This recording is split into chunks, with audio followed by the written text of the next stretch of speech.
Mr. Adi, Isaac, we need you. come on down. She started the meeting, I did. join the meeting thing. All right. All right, everyone ready? I call this meeting of the Lakota Board of Education to order. This is Monday, March 28th, 2022. Mrs. Logan, would you call the roll? Mr. Adi, Yes. Mrs. Casper, Here. Mrs. Bodie, Here. Mrs. Schaefer, Here. Mrs. O'Connor. Here. Board, I'll take a motion to enter into executive session to consider the employment and compensation of a public employee or official. So moved. Thank you, Mrs. Bodie. Thank you, Mrs. Schaefer. Call the roll, please. Mrs. Bodie, Yes. Mrs. Schaefer, Yes. Mr. Adi, Yes. Mrs. Casper, Yes. Mrs. O'Connor. Yes. And we will return after we have finished executive session. Board, we're moving downstairs.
Let's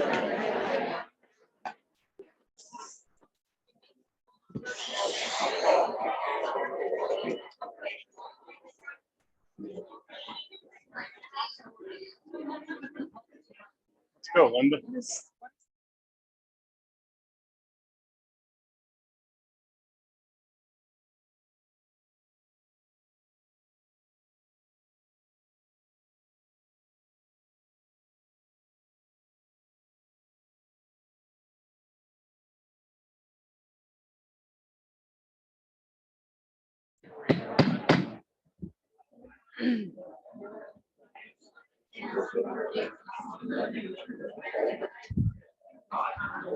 Good evening.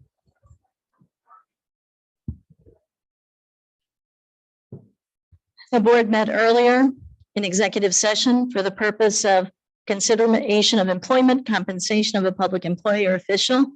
Reconvening now to our regular board meeting on Monday, March 28th, 2022. Thank you all for being here. Great to see a full house. In honor and recognition of Disabilities Awareness Month, we have 4 of our students and their teachers with us today. They're going to help us with the Pledge of Allegiance. Let me introduce our students and have them speak for just a moment before we start. From East, we have Julian Trapeau and Selena Blunt. And from West, we have Taylor Blackburn and Josh Curry. And their teachers, Katie and Jessica. The floor is yours. I would like to thank everyone for coming, and I just want to say, although this is Disability Awareness Month, deaf people do not really consider themselves disabled, and Thank you. and sorry, that kind of threw me off. Deaf people don't really consider themselves disabled, and they can focus on the stuff that they can do, and they can really do everything except here. And so I'd like to thank you for letting us come, but deaf people don't really consider themselves disabled. So thank you. Thank you. The rest of you, anyone want to say anything? Katie and Jessica? If you'd like, we'll have you step forward to the mic. We'll ask everyone to stand, and if our students would move to the middle here. Start with you.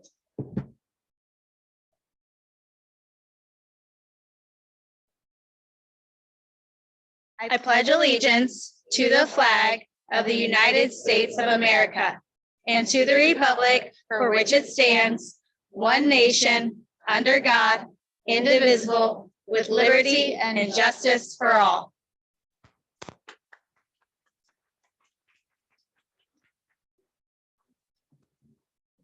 Thank you. We appreciate you being here. And thank you, Katie and Jessica.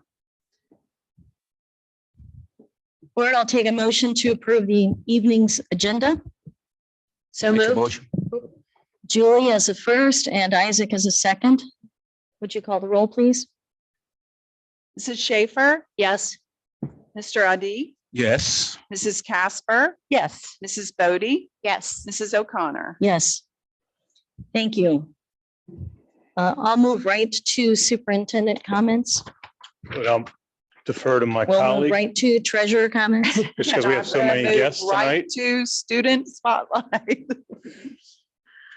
All right, we'll be hearing from both our superintendent and treasurer in the evening.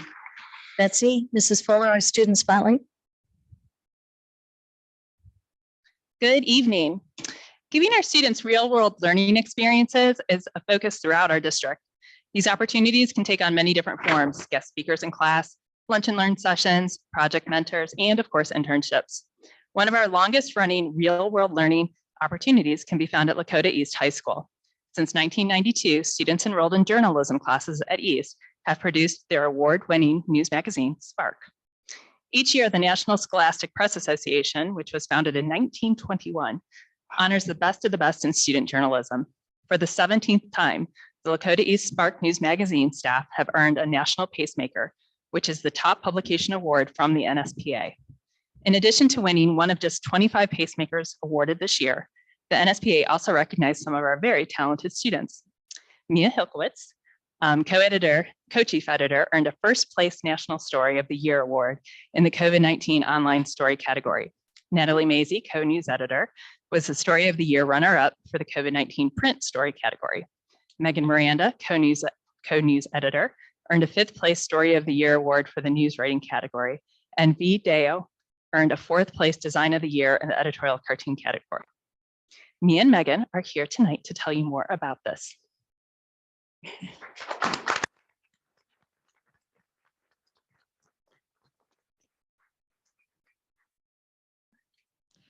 Hi there. My name is Mia. I'm one of the editor-in-chiefs of Lakota East Spark, and I was awarded the 1st place NSBA Story of the Year for online COVID-19 reporting.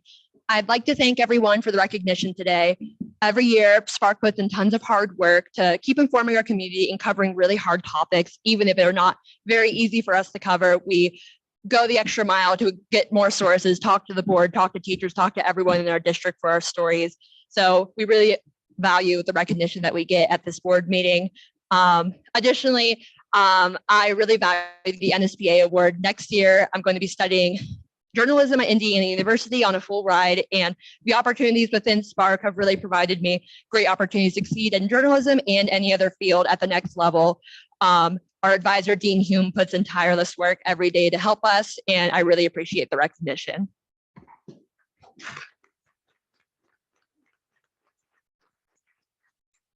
Hi, I would like to go ahead and second, obviously, everything that Mia just said. It's such an honor. And as somebody, obviously, like Mia said, we come and report. And so I've been at a lot of these board meetings and watching it go down. So I'm really honored to be up here tonight. So yeah, this is a big honor. Spark has played a really big role in my life the past few years as I've learned what I enjoy about journalism, what I don't, and like getting to talk to incredible people.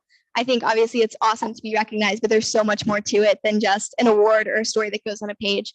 So I know I'm undecided with college right now, but I'm planning on going into communications just because I've learned how much I enjoy learning from people, learning from different people, and understanding like how humans coexist and how everybody has their own story. That's my favorite part about journalism, especially at East, is everybody has their own story in their positions, whatever they may be.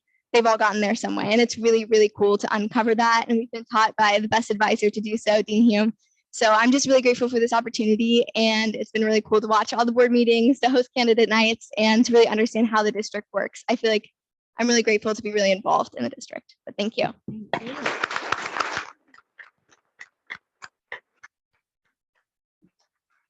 Megan, I think you made our board meetings sound a lot more exciting than they are. I'm pretty excited. They've gone a little bit long recently, but I stick it out. There is that. It's true. Board questions, comments? I think sometimes we don't fully appreciate how amazing it is that you have won the award 17 years, because the excellence in Spark is just, I don't know, it's an institution. I think at East might be the best way to phrase it. So thank you for continuing on the legacy of all of those who came before you and working with Mr. Hume, because even if you're an amazing teacher, you have to have students that engage. So thank you for doing that and continuing that level of excellence in reporting. Thank you so much. Yeah, I want to congratulate all of you. And I want to also say that during the time of the campaign, the only set of people who were so nervous meeting with your group. But you did an awesome job helping us pull out what we all stand for. Thank you for that. I appreciate you. Thank you so much. Thank you. You don't hear candidates say that too often. I think I remember saying to both Mr. Bodie and Mrs. Bodie and Mr. and I at the candidate Spark night, I said, this will be the toughest one. And they both were like, oh, you were right. So I have had the privilege of, I had 2 kids go through East and served as the PTO president for many years. So I've had a lot of exposure to the Spark. And I think the thing that amazes me the most is how professional you are and how it's a top-notch magazine. I mean, there are magazines and newspapers out there that are at the college and local levels that are not as impressive as the Spark. And you guys do everything, like I said, in a professional manner. And, you know, when I was the PTA president, you hunted me down a lot for quotes. And if I didn't give them to you, you just kept hunting me down. So I really admire and am very impressed with this award being won so many times. So congratulations to you both. I think you guys have done a great job, and I'm really glad that Lakota provides this opportunity for you guys to learn and experience your skill and decide, whether or not you do want to continue this on. And congratulations. I will say it's funny. I feel really grateful that Lakota has this program, because going into high school, I was one of those kids that was so intimidated by people asking, like, what do you want to do with your life? Because I'm a teenager. So obviously this program has been just a really great opportunity to kind of figure that out. So thank you. So when I look at 17th time, the Lakota eSpark News Magazine has won the Pacemaker Award from National Scholastic. Mia, first place National Story of the Year. And Megan, Story of the Year, 5th place, and Design of the Year, 4th place, with one of our students who couldn't be here tonight. The facts are telling the story for you. That's incredible student achievement. Really proud of you. It's an extracurricular activity, but we know that those extracurricular activities offer so many opportunities for growth and leadership, and glad you've taken full advantage of that. So we would like to take a picture with our award winners. If you'll move to the middle of the floor.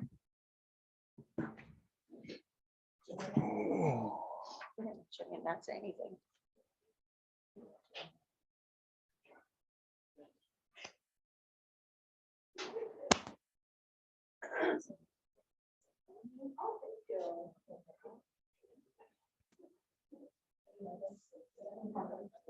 Okay.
All right.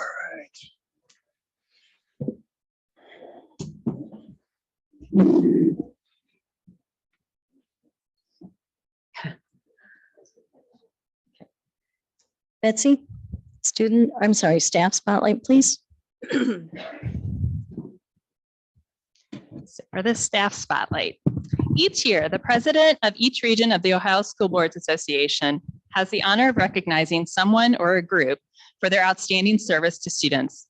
Earlier this month, Mrs. O'Connor, as the Southwest Region President, recognized Lakota's nurses for their dedication and support of our 17,000 students. Tonight, we've invited our nurses and clinic aides to be recognized as our staff spotlight. Mrs. Lauren Brown is our healthcare manager, and we'll ask her to come forward first.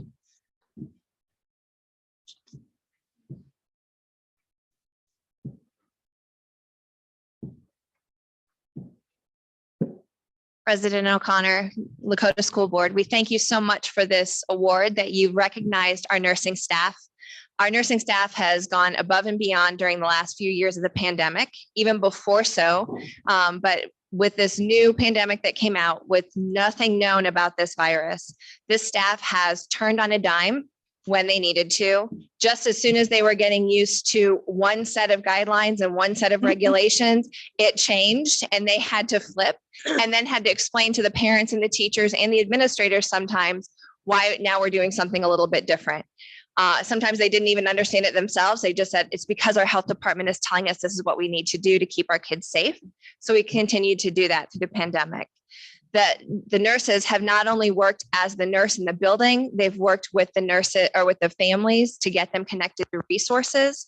I know a couple nurses who have DoorDashed COVID tests to families who couldn't come out of their house to get them to test to be able to come back to school as soon as possible. They've worked with their teams in their schools to not only help their teachers teach and know which kids should be in class and shouldn't be in class, but also to help the teachers with their own families, because we all know the pandemic is one thing when it's outside of your home. As soon as it hits your home, all your knowledge goes out the window and you're like, how long am I supposed to quarantine? When am I allowed to come out of quarantine? And when do I get back to work? So there was a lot of coaching from our nursing staff to each other, supporting our hospitals. During our shutdown, many of our nurses volunteered at the health department, which is woefully understaffed, in doing contact tracing in our community. So I'm really appreciative that you guys have recognized the dedication of these nurses, the hours that they have put in, the sacrifice that they have sacrificed time with their families in order to protect all 17,000 of our kids. And we appreciate their work very much. Thank you, Mrs. Brown.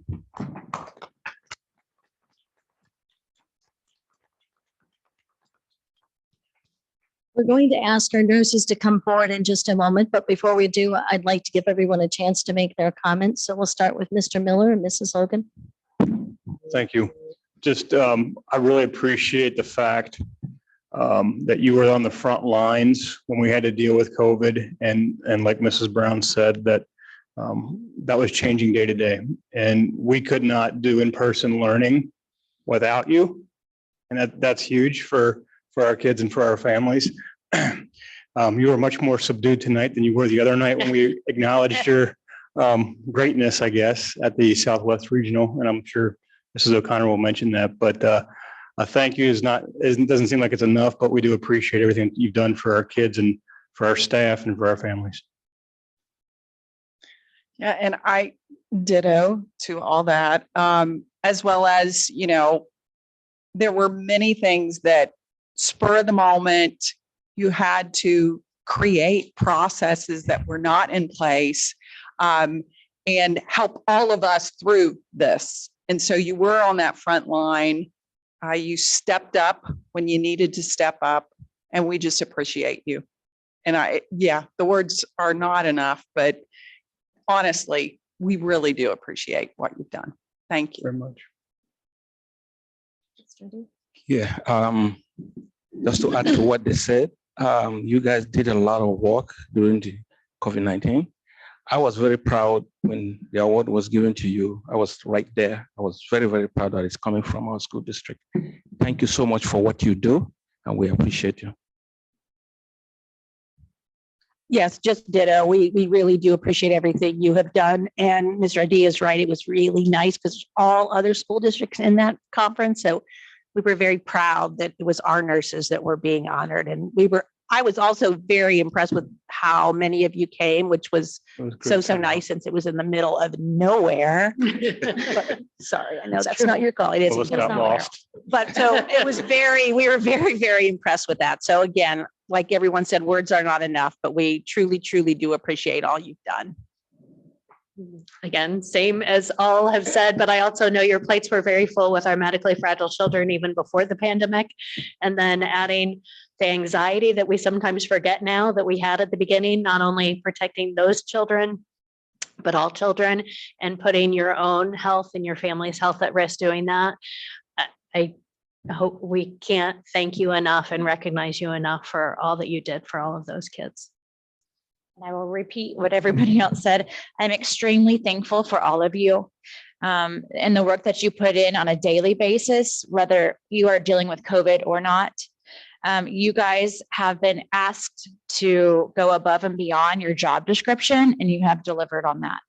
And I think that you definitely deserve this award, but we also should have recognized your work way before the OSBA did. Thank you.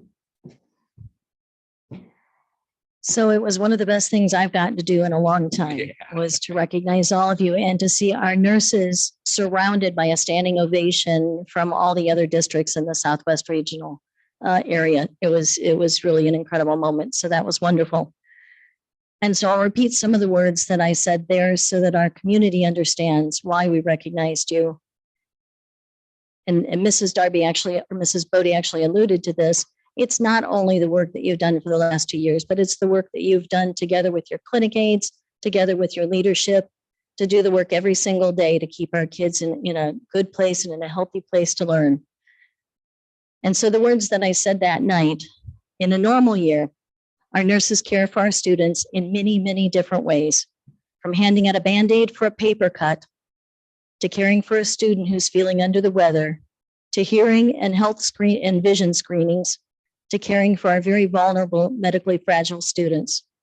Your dedication never wavers. And one of the stories that I heard as we went around, Mrs. Brown and I went around to all of our buildings in one single day. It's a big district, let me just say that. And one of the stories that she told me was about one of our nurses who had a student come in with a headache. And she took a look at him, not a lot of equipment in that clinic, just what that nurse brings to the table in terms of experience and training, and said, I think you need to go home. I'm very concerned here. Called his parents and said, I want you to take him to the emergency room right now. And within 3 hours, that student was in surgery for a brain tumor resting on his spinal cord. And he might not be here with us. So I include in that list, sometimes saving lives. Through the pandemic, you not only continued with the regular responsibilities, but you cared for the students impacted by COVID.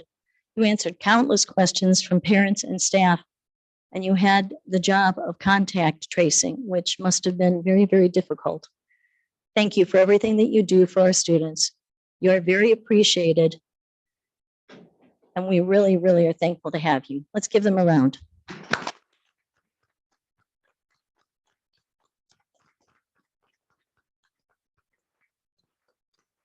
So we would like to get a picture. We have a wide angle lens for all 24 of our staff.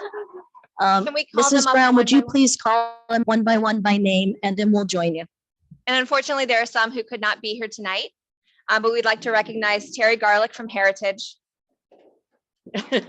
Lisa Brady from Lakota East freshman, Robin Robinson from West High School, Carrie Bodley, our clinic assistant from West, Stacy Hodgman at Independence Elementary, Susan Fay from Plains, Sharon James from Wyandotte Early Childhood, Kristen Gleiss from Freedom,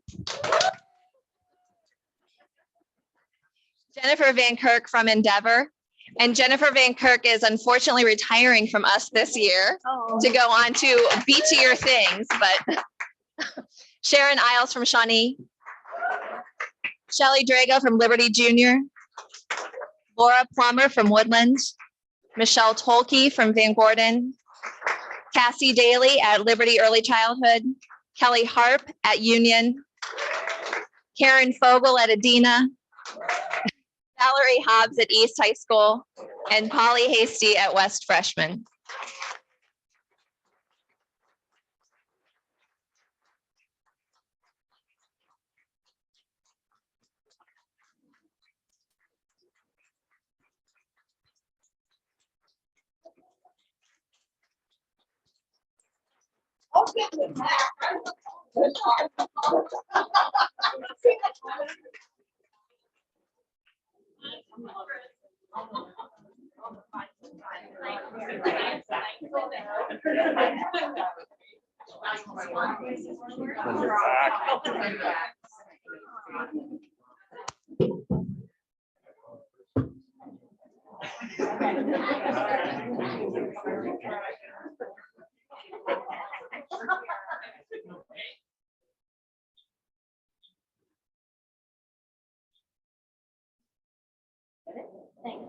Thank you all so much.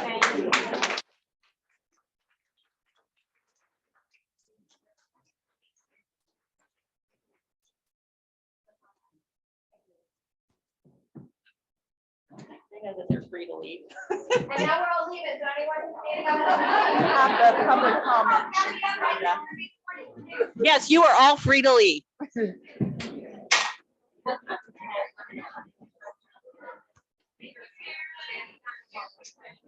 Oh, that's, so I'm gonna say that in a second. Okay, thank you. That really helps.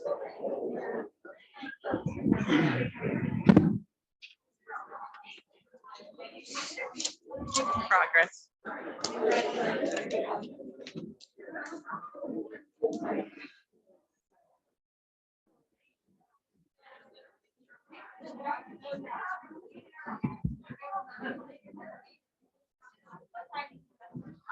Yeah, good question though. Yeah.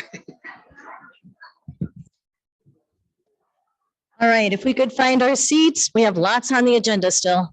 Lots and lots.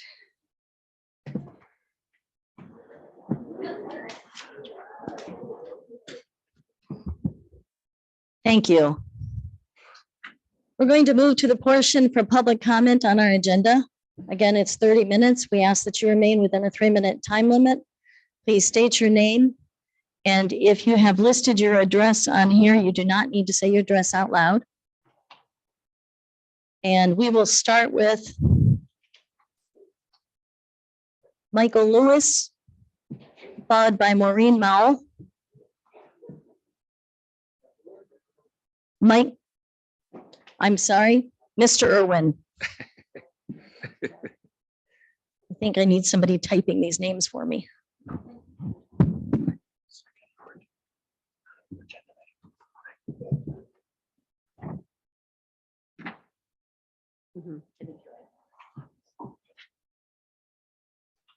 When you're ready, Mr. Irwin, could you tilt the mic down towards you a bit, please? Thank you. Thank you, Madam President and board members. I'm here, you have 3 matters before you tonight for second reading. And I'm questioning, I'd like to make a comment on one of them. It's specifically about the public participation at board meetings. You said this evening that if you've already written down your address, you do not have to give it orally. Now, 2 things. On it, on page 1, section B, points 1 through 3, I would request that you consider adding 3 words or their representative. Many people would like to speak, but because they're afraid or hesitant or shy, sometimes they would like somebody else to speak for them. So I would ask you to consider adding that 3 words or their representative. On page 2, it addresses what you just addressed. You still have in your amended, in fact, you stressed it and underlined it in point E, must announce their name. Oh, by the way, I'm sorry. My name is Mike Irwin. And their address. Shouldn't be necessary. They should put it in writing. So you know they are in fact either in the school district or a business or whatever. But I'm asking that you consider removing those 2 words, their address. It's not necessary. And there are many legitimate reasons not to give it publicly where you're being taped or whatever. So that's it. That's my comments. Thank you, Mr. Irwin. Mrs. Mao is up next. Mrs. Cameron follows. Sure.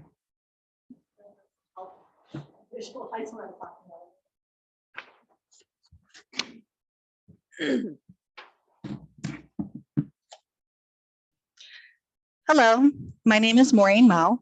I am a mother of 3 girls with 2 old enough to be at the Amazing Heritage Early Childhood School in first and kindergarten. I would consider myself an active member of the Heritage's PTO, and I'm also a founding member of Lakota Cares. There's a quote out there that says something along the lines of, we teach children with disabilities all day long how to fit into a typically developing world. Why don't we teach all students more about children with disabilities and how to work with them? I'm here to ask for the school board's approval and support to put PECS communication boards at all the appropriate schools, starting with schools with a playground. I have a picture that I've hopefully distributed so you can see what I'm talking about. And it's really just for communication, essentially. My eldest daughter is in one of your wonderful social communication classrooms at Heritage. For those of you who are unaware of SCC rooms, they are small classroom environments for students who need additional supports outside of the general classroom, typically around communication and social engagement. Many of her peers, like Savannah, use an augmentative and alternative communication system, or AAC for short. Our family calls Savannah's device her talker because she has apraxia and cannot communicate verbally like many of us are able to do, even though she is smart and knows what she wants to say. This talker is her voice. Right now, Savannah will take her talker everywhere she goes so she can have her voice. This includes the playground, which can be challenging because kids want to play, and having to carry or be responsible for something physical when you want to be interacting with peers or playground equipment just adds one more hurdle to developing socially and emotionally. Over the past few weeks as a member of Heritage PTO, I have been working with the amazing administrative staff, therapist staff, and SEC teachers at Heritage to put in an outdoor PECS communication board at Heritage. An outdoor PECS communication board is a sign that will be put on the playground and allow students to communicate via pictures to peers, teachers, etc. The sign can be a tool that students use to communicate, staff use to educate, and so much more. Not only will it help students like Savannah who use an AAC, but those who are ESL students, nervous students, those who are struggling to communicate in a stressful situation or something that may be ongoing. I truly feel this is one way we can embrace disability culture within our district. I would love Lakota to be a leader and lead the way for other districts and for Heritage to be the example for other schools and putting these signs in place. My ask of the board is for the approval and guidance on how we can make these signs a reality at all local schools to truly show that we are Lakota and we are welcoming and supportive of all communicators. I would love to see these accommodations be put in over the summer if possible, and I'm willing and happy to put in the work and make this a reality with the proper guidance. Thank you. Thank you, Mrs. Mao. Mrs. Cameron is up and Christina Minch follows. Hello. I am concerned with the policy change regarding the superintendent needing to seek board approval. Mrs. Cameron, Yes. would you say your name, please? Sorry, Oh, I Heather said it, but go Cameron. ahead. Thank you. I am concerned with the policy change regarding the superintendent needing to seek board approval for curriculum. Why are we changing the process for this? Why would we put curriculum approval into the hands of people who have no background, education, or credentials in this field? Will there be an objective checklist used to guide those with no educational background? Allowing those who are unskilled in the field of education to make curricular decisions will have a negative impact on the education of our children and the morale of our educators. I would also like for you to elaborate on why sections D, E, and F were added to define curriculum. Thank you. Thank you, Mrs. Cameron. Folks, I'm going to ask that we not do any more applause so that we can get in as many people as want to speak, please. Mr. Argo follows. Thank you. Tall, sorry. My name is Christina Minch. I've been a resident of the Lakota district for almost 19 years, and I have 2 children who are currently attending Lakota schools. I am also concerned about the proposed board policy change requiring the superintendent to seek board approval for curriculum. According to the Ohio School Board Association website, the role and function of board members often are misinterpreted by the public, and in some cases by board members themselves.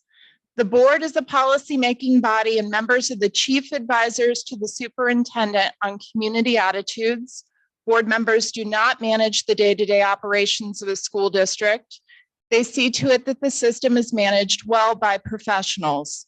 Board members are not education professionals. As far as I'm aware, none of our board members have any curriculum expertise. Fortunately, we have a wonderful superintendent who is supported by a team of experts who handle this. I am concerned if the school board is allowed to kibitz over every curriculum-based decision, it will grind the process to a halt, ultimately harming our students and our district. Furthermore, I'm concerned about these decisions being politicized. I am well aware that some of you have alleged that our teachers are somehow indoctrinating our students with liberal ideologies like CRT. You have argued that school board members need to be intimately involved in micromanaging curriculum decisions to ensure that our students are only exposed to ideas you find palatable. First, I can tell you from experience that Lakota students aren't being led down some merry liberal path. My oldest is a junior. If anything, I can tell you that many of the teachers we have encountered leaned conservative, not liberal, in our many years in the district. I can also tell you that I have not once raised a stink about this, about my kids being taught from a conservative perspective. My family uses these differences of opinions to engage in discussion around the dinner table at night. We recognize that there is an inherent value in our kids being exposed to different ideas, just as there is an inherent value in having our kids exposed to people of different backgrounds, ethnicities, abilities, and skills. As a side note, one of the greatest teachers I ever had was a Ronald Reagan loving farmer from Arcanum, Ohio. In our debates, he challenged my thinking, and I hope I challenged his. There is a value in this process, and if we seek to ensure that our kids are only exposed to ideas that we find acceptable, they are missing out on a much richer perspective of the world. Thank you. Thank you, Mrs. Mensch. Mr. Argo is up and Jennifer Jaji follows. My name is Alex Argo. It's a hard act to follow. I do also have a few questions on the policies up for second read, though. First, the curriculum development policy 2210. So at the last regular board meeting, it was said that the goal of the policies as proposed was twofold: to expand the definition of curriculum to match that was in the Ohio Revised Code by going through the A through F definition, I think is what you guys have come up with. And then two, by saying that the superintendent shall seek board approval for curriculum to have upfront rather than after the fact curriculum review. And then it was also stated that this upfront approval would not be getting into the weeds of and stepping on the toes of teachers or members of the curriculum department. So I'm just struggling to find out how exactly that would be accomplished. How does one achieve upfront approval of lessons and assessments from letter F or all the planned activities of the school, including formal classroom instruction and out-of-class activity, both individual and group, from B, without getting into the weeds? I'll note that we as a community have been asking since January for the board to take a stance on 119-line House bill and have yet to receive an answer. So being able to get upfront approval on all of these things seems like would be very tough. Instead, I would offer that what the Ohio Revised Code was trying to do is state that the board is responsible for all of those items in the A through F definition on curriculum, but the how is of setting the curriculum is to hire the superintendent and set the direction of the district with a strategic plan, having the superintendent build out and manage the curriculum department and do the day-to-day, maybe with a curriculum review every few years. These policy changes seem very much like micromanaging the superintendent, curriculum department, and teachers, unless they state how it will be done without getting into the weeds. Secondly, I wanted to briefly go over the facial coverings policy 8450.01. I've got some concerns on how this seems to have bypassed the proper policy process. It was presented at its first policy meeting, but not really discussed because it hadn't come back from legal yet, but it was put up for a first read nonetheless, and now it's up for a second read and looks completely different and seems very confusing and contradictory. But let's look at the first paragraph. It says any mask mandate will require board approval. In the next paragraph, it says at no time may the superintendent require any less for face coverings than may be required by law. Well, if he's not allowed to mandate masks at any time, then wouldn't he immediately be in violation of the first paragraph the minute a law would be passed? I don't see how this policy can be passed as it is written. I would encourage the policy committee to continue with the new rules discussed regarding policy submissions from outside the policy committee, needing the proper amount of time to get vetted or clarified to come up with a better updated policy. Thank you for your time. Thank you, Mr. Argo. Mrs. Ajaji.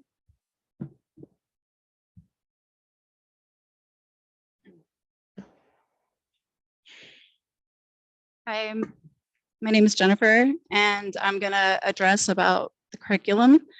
I want to talk about CRT especially. Why would we make our children apologize for what our triple or quadruple grandparents went through when we let our children's minds be filled with who or what race is superior? Aren't our children's brains overwhelmed with all the LGBTQ plus COVID and wars going on? You see, we have evolved so much over the years, and there's absolutely no reason to cut this wound back open. Let's also remember that in historical wars before USA was even founded, there were slaves of every race and creed. Slavery has been around for thousands of years. I don't think it's a place for schools or teachers to talk about with our children. I remember when I was in 5th grade and we watched Roots. From that day forward, of my 5th and 6th grade year, it divided us and it started fights, and we were just children. Sorry, I lost my place. Okay. CRT is racism in itself. If you want to teach your child about it, teach them yourselves or send them to law school when they are an adult. Our school board members should be able to drop by classrooms when these teachers are teaching curriculum or not. Some of the teachers are sending home homework that has everything to do with critical race theory, and they're sending home homework to gauge your opinion on it, to the point where my nephew, who's a cadet chief in ROTC, has not even wanting to do his homework. CRT is of the same branch as Marxism. CRT is putting race at the forefront of everything. Why would we want our children to look at our children? Why would we want to look at everything through the lens of the oppressed or the oppressor and through their color of their skin? That's what CRT does. Didn't Martin Luther King say, a judge a man by his content of his character, not by the color of his skin? I don't feel that, lost my place again, sorry. I don't feel that we need to let the government conquer and divide us anymore, because that's what they want from us. Let's remember, united we stand, divided we fall. Where's Lakota teaching about the principles of Martin Luther King Jr.? We should respect these principles for more advancing in civil rights more than anything else in the history of our country. Do you want to continue evolving, or would you prefer devolution? Let's also remember, as Americans, we are slaves to Uncle Sam. My father always told me there are 2 things in life that are inevitable. We will pay taxes and we will die. Let's not cut this wound back open anymore with this CRT. Let's not pin races against one another. I'm sorry if this offends you, but I will never apologize for something I didn't do, and I will not let my children do these things either. Sincerely, a mother of a first generation, half African, half American. Thank you.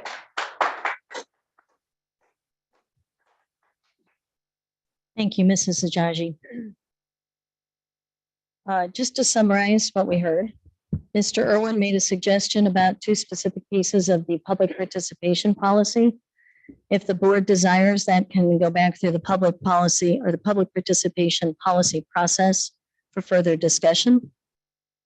So I'll leave it there and put some thought toward that on if those changes might be something to be made. Mrs. Mao talked about the alternative communication system, and Mr. Miller, I'll ask you if you could respond to that. I think it's a good idea, and I want to learn more about it, so we'll do that. And thank you for the handout, because that helps. I have questions about this one because I think it almost should be lower and accessible to some kids. So we'll figure it out and we'll kind of go from there. So it's something to be considered. Absolutely. Okay. And you'll be in touch with her on that? Yep. Thank you. Sure. And board, if there's anywhere that you'd like to weigh in, please go ahead and let me know. Mrs. Cameron had questions and concerns about the curriculum following under board approval, as did Mrs. Minch and Mr. Argo. Mr. Argo also referenced the facial coverings policy. Mr. Miller, do you want to say anything about any of that? You talking about the curriculum policy in general, or the board approval process on curriculum? On curriculum, first? I mean, well, one of the things that we're doing is, as everybody knows, is we're doing a curriculum audit. We should be getting the initial one, data back in the next couple of weeks. We have a full curriculum audit that we know we need to do, and that'll take some time. And I think that'll be part of that process. But we do have a mechanism in place if somebody has a question about any of our curriculum, and there's board policy on that. There's also a button on our website that people can submit any assignments or things that they're uncomfortable with. And generally when things come up, it starts off at the teacher level, goes to the building principal level, and then central office. And we've been able to have conversations, good conversations with people when they see something they think is something or not something. And so we have those conversations periodically as a leadership team and as a curriculum team. So we are not perfect, as I've said before. And when something comes up, we'll address it and take a look at it. I would also note that this is not anything new. Boards of education have been, as long as I've been a board member, our responsibility, and they're noted in Ohio Revised Code in 3313.6. It talks about the Board of Education shall prescribe a curriculum for all students and for all schools under its control. This is not anything new. It's just being captured in policy itself, but it is not new. Well, I And also, the process, sorry. And the process will be, if the policy is passed, then the superintendent will develop the administrative guidelines for the how of it, because that's his responsibility. So that would be the how. Anything else on that? well, just part of the issue that we've been discussing for the last couple of meetings is the definition of curriculum. So that, I'm assuming that's going to come up when we get to the policy part. And I would also add that policy number 171.2 says it will be the policy of the board to review its policies on the philosophy of education, educational goals, curriculum, and instruction and educational options on a continuing basis to keep them up to date. So therefore, it is stating our responsibility, but I think there's a misunderstanding on the fact of micromanaging. I do not predict that this is something that we would be micromanaging. I just think we would like to have access to seeing the curriculum before it's implemented, and we would like to approve what is being taught in our school system. Thank you. Anything else? Okay. Clearing my throat. Just wanted to make sure I wasn't missing anything. The other piece was about facial coverings That policy. and how long ago. So these policies were brought forward 2 months ago. By the way, it was not a recent policy, but it was 2 months ago. Did you want to say? I mean, I will agree. It is a little bit cumbersome and it kind of contradicts itself in certain places. So to his point, he's right. Well, and to the point about we'll follow the law, that's the whole point of that the board will mandate approval. But if there is a law put in place, our intent is certainly to follow the law that's been put into place. Right. And so that is the I almost feel safeguard. like it should be shortened, I think it couldn't it, well, we'll get to. Well, that. it actually did get shortened, but even more so. That's the But policy. I agree with you.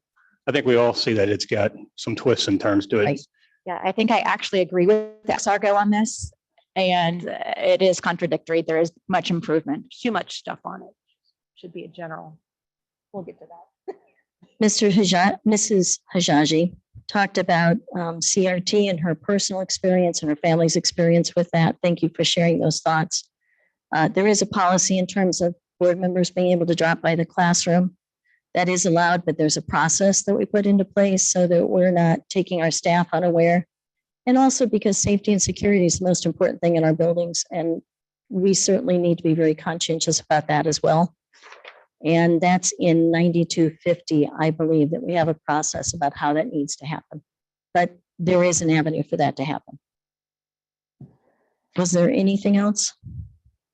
And I do believe you asked about Martin Luther King, and I believe that's very much a part of our teaching during Black History Month. There may be other times that it's talked about, Mr. Miller. It is year round.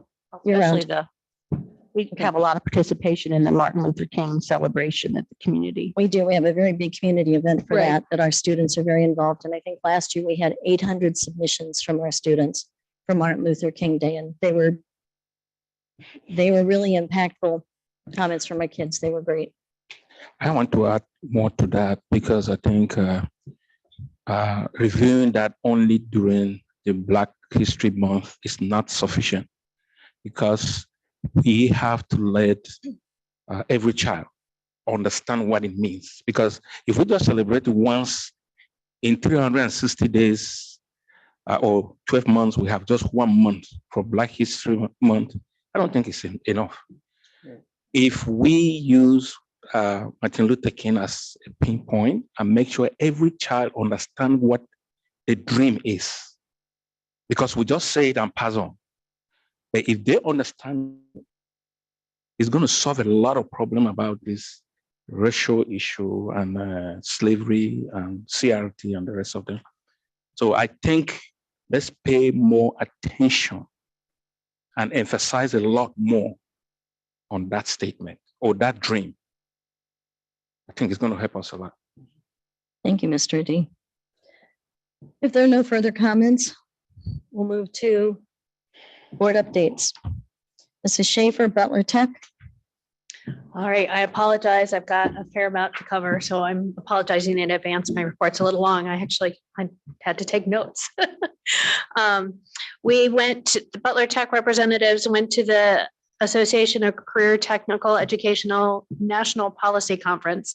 While we were there, we were able to meet with Rob Portman, Paul, I'm going to pronounce his last name incorrectly, I apologize, Moniero, who's with the Department of Justice, and then representatives from Davidson, Shabbat's, and Brown's office. So it was a very productive visit. We had a couple objectives. One was trying to get additional funding in Pell Grants for adult education through Butler Tech. Right now, in order to get a Pell Grant, you have to have at least 600 hours in your certification course. And a lot of the adult ed, they don't need 600 hours, but they want to get a certificate. And even if the cost is relatively low, $500, $1,000, if they don't have access to Pell Grants, they're not able to access that education. So Portman is working very hard to get the Jobs Act passed prior to his retirement. And we're hopeful. It looks like that's all in the preliminary stages of approval, and we're hoping for final approval there. In addition, there's the Perkins Career and Technical Education Act that funds a great deal of Butler Tech's work, and that has expanded its funding. So that's very positive as well. We still do have issues though with capacity, and our strategic planning committee met to discuss different creative ways how we might continue to expand our offerings. I passed around this sheet here, and the numbers are a little fluid, but as last published, we had 2,270 applications versus capacity for 1,546 students. So 700 students were turned away. So again, we're trying to look at creative ways that we can continue to serve those kids.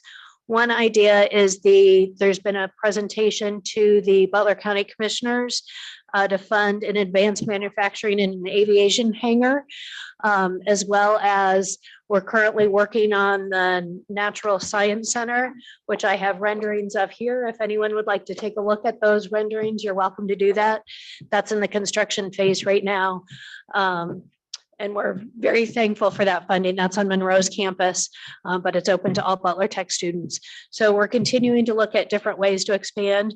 We're also currently looking at a partnership right now to expand the biomedical building here in Westchester in partnership with Cincinnati State. Again, Cincinnati State has access to funds a little differently than Career Tech School does. So in partnership, we're hoping to be able to get that funded through some of the grants and money they have access to. So again, continuing to try to find out of the box ways to expand and meet student needs. Butler Tech was named one of the top 10 FFA chapters, which is Future Farmers of America, out of 324. So that was exciting. I understand our Liberty Junior students are scheduled to go out on a career exploration field trip to Butler Tech, and also Cafe Lee hosted is their culinary programs cafe. You can go to lunch there on Wednesdays and Thursdays, make a reservation. Different students plan a menu and prepare that menu with their fellow students. And we had a couple of Lakota administrators out there last week who went to that. The superintendent at Butler Tech has been part of a work group to expand opportunities to Career Tech. So again, looking for different ways to expand. And then Project Life, which is our program that serves some of our students with special needs, received a $200,000 grant from Mitsubishi, in addition to $225,000 that they'd already received to try to replicate that program nationally. So that people are volunteering because one of the programs that's going to replicate it is in Hawaii. So everyone's volunteering to go on that site visit. And then I failed to mention for our participation in the National Policy Conference, we did bring 3 business partners because, again, recognizing that collaboration and how essential that is. And they were from Rhinestall, 80 Acres, and Texel. So we appreciate our local businesses partnering with education to solve problems. So we said if everyone was in the room together, then nobody could say it was somebody else's fault, and we could hopefully solve some of those issues. So that's it. Sorry, a lot to cover. Tried to do it quickly. Is that it? Yep. Any questions for Mrs. Schaefer? I don't have a question, but just that the one pager with, 111,000 jobs. Right. Yeah, there's 111,000 jobs in the careers that Butler Tech serves that are unfulfilled. So again, We need to figure that out. absolutely. That's not a knock. That's like a. we need to Absolutely. Figure that And out. everyone agrees. Well, that speaks to the need for career tech to be more embedded in our K through 12 schools, We have which a you might have project, heard me say once or twice before. we have a potential project for that. Mhm. Exactly. That's where you get your Thunderbird building. Do it. Don't encourage him. Connor's gonna Any other- smack me. Any other comments or questions for Mrs. Schaefer? I have a question, and I need a little bit of clearance and maybe assistance from you. I know we brought this up before the opportunity that we lost before, 2 FTEs. Is there any process or how do we recover from that? Yeah, that was at the request of Lakota that program was eliminated. It was how they were handling the credit recovery. So we actually added some capacity in our sports medicine, but we decreased our capacity in the credit recovery because Lakota chose to take that over internally. And that's part of when we expanded our multi-tiered support systems. So we had been at 27, we were at 28, 26. So we've been fluctuating in there, but the change for those kids that were served was we wanted to bring them back in-house in Lakota to serve the program that Butler Tech had been serving. So it wasn't really a Butler Tech issue as much as it was Lakota choosing to do the credit recovery service differently. Thank you for clarifying.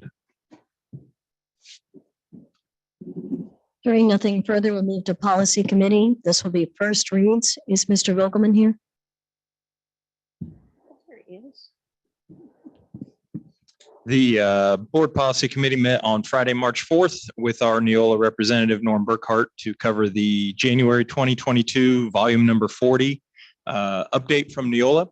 It contained 9 policies that were before you for first read, and I'll just kind of do a brief overview so everyone can understand where these are coming from. I'll go in numerical order, starting with policy 1616. We currently have this identical policy in the 3000s for professional staff and also in 4000s for classified staff, but we've never had one in the thousands. So it's just adding one into the thousands and just a very basic general statement of dress and grooming for our administrators. Policy 2271, College Credit Plus.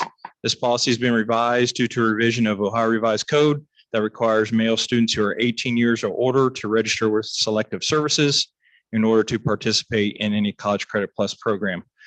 This is just a reflects change in Ohio law and should be maintained. Policy 237001, Blended Learning. This is a revision. It's been revised by Senate Bill 229. It emphasizes the requirements for non-computer-based learning opportunities that must be included in any blended learning program. Once again, this is just a reflection of Ohio law update and should be accepted. Policy 5772, weapons. This is just revised to include recent definitions of what a weapon may include, which lists incendiary devices, explosives, and other objects as defined as dangerous ordinances under state law. The next 3 policies I'll group together: 6110, 6114, and 6325. These are due to the latest changes in what we call the EDGAR maintenance, which is Education Department General Administrative Regulations. This deals with maintenance of effort logs and prohibited costs associated with certain equipment purchases. These revisions reflect those, and they should be reflected in our policy. 7217 is also weapons, also updates the definition, but also it is matching existing policy language found in 1617, 3217, and 4217, which clarifies who's permitted to carry a firearm on school premises. This also should be adopted and maintain accurate policies. And then finally, 8500 food services. It's been revised to include appropriate references to conflict of interest and ethics policies that apply to food services procurement practices, and clarifies the food and milk substitution provisions. So those were our first reads. Any questions on those? Pretty basic update this time. Any questions? We didn't keep Norman or you too long after the fact. No, wasn't too bad.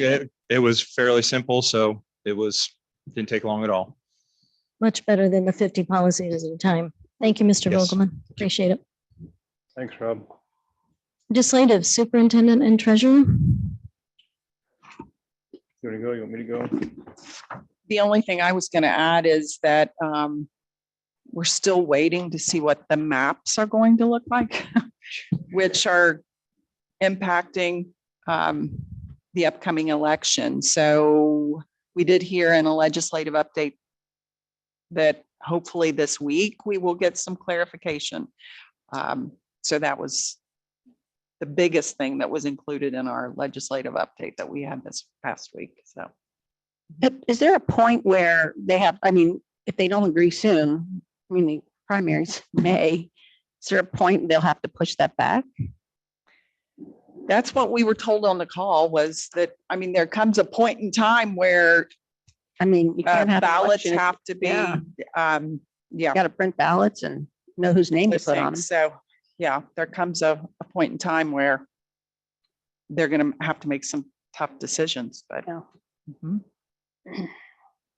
The only other things I have to add is that the state's looking at a new report card system, reporting system, as you know. They're looking at a 5-star system, which sounds like a lot like A through F to me. my They're going to gosh. use, there's discussion about whether use the data from 2019, which we can call it pre-COVID and after COVID, or the data from 2021. So there's still conversations about that. There's also good legislation that's happened. It's kind of an oxymoron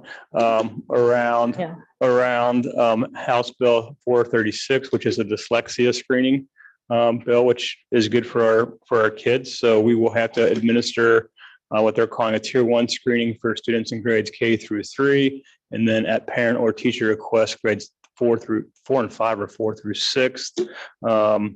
There's also a requirement for PD around that for staff of 18 hours.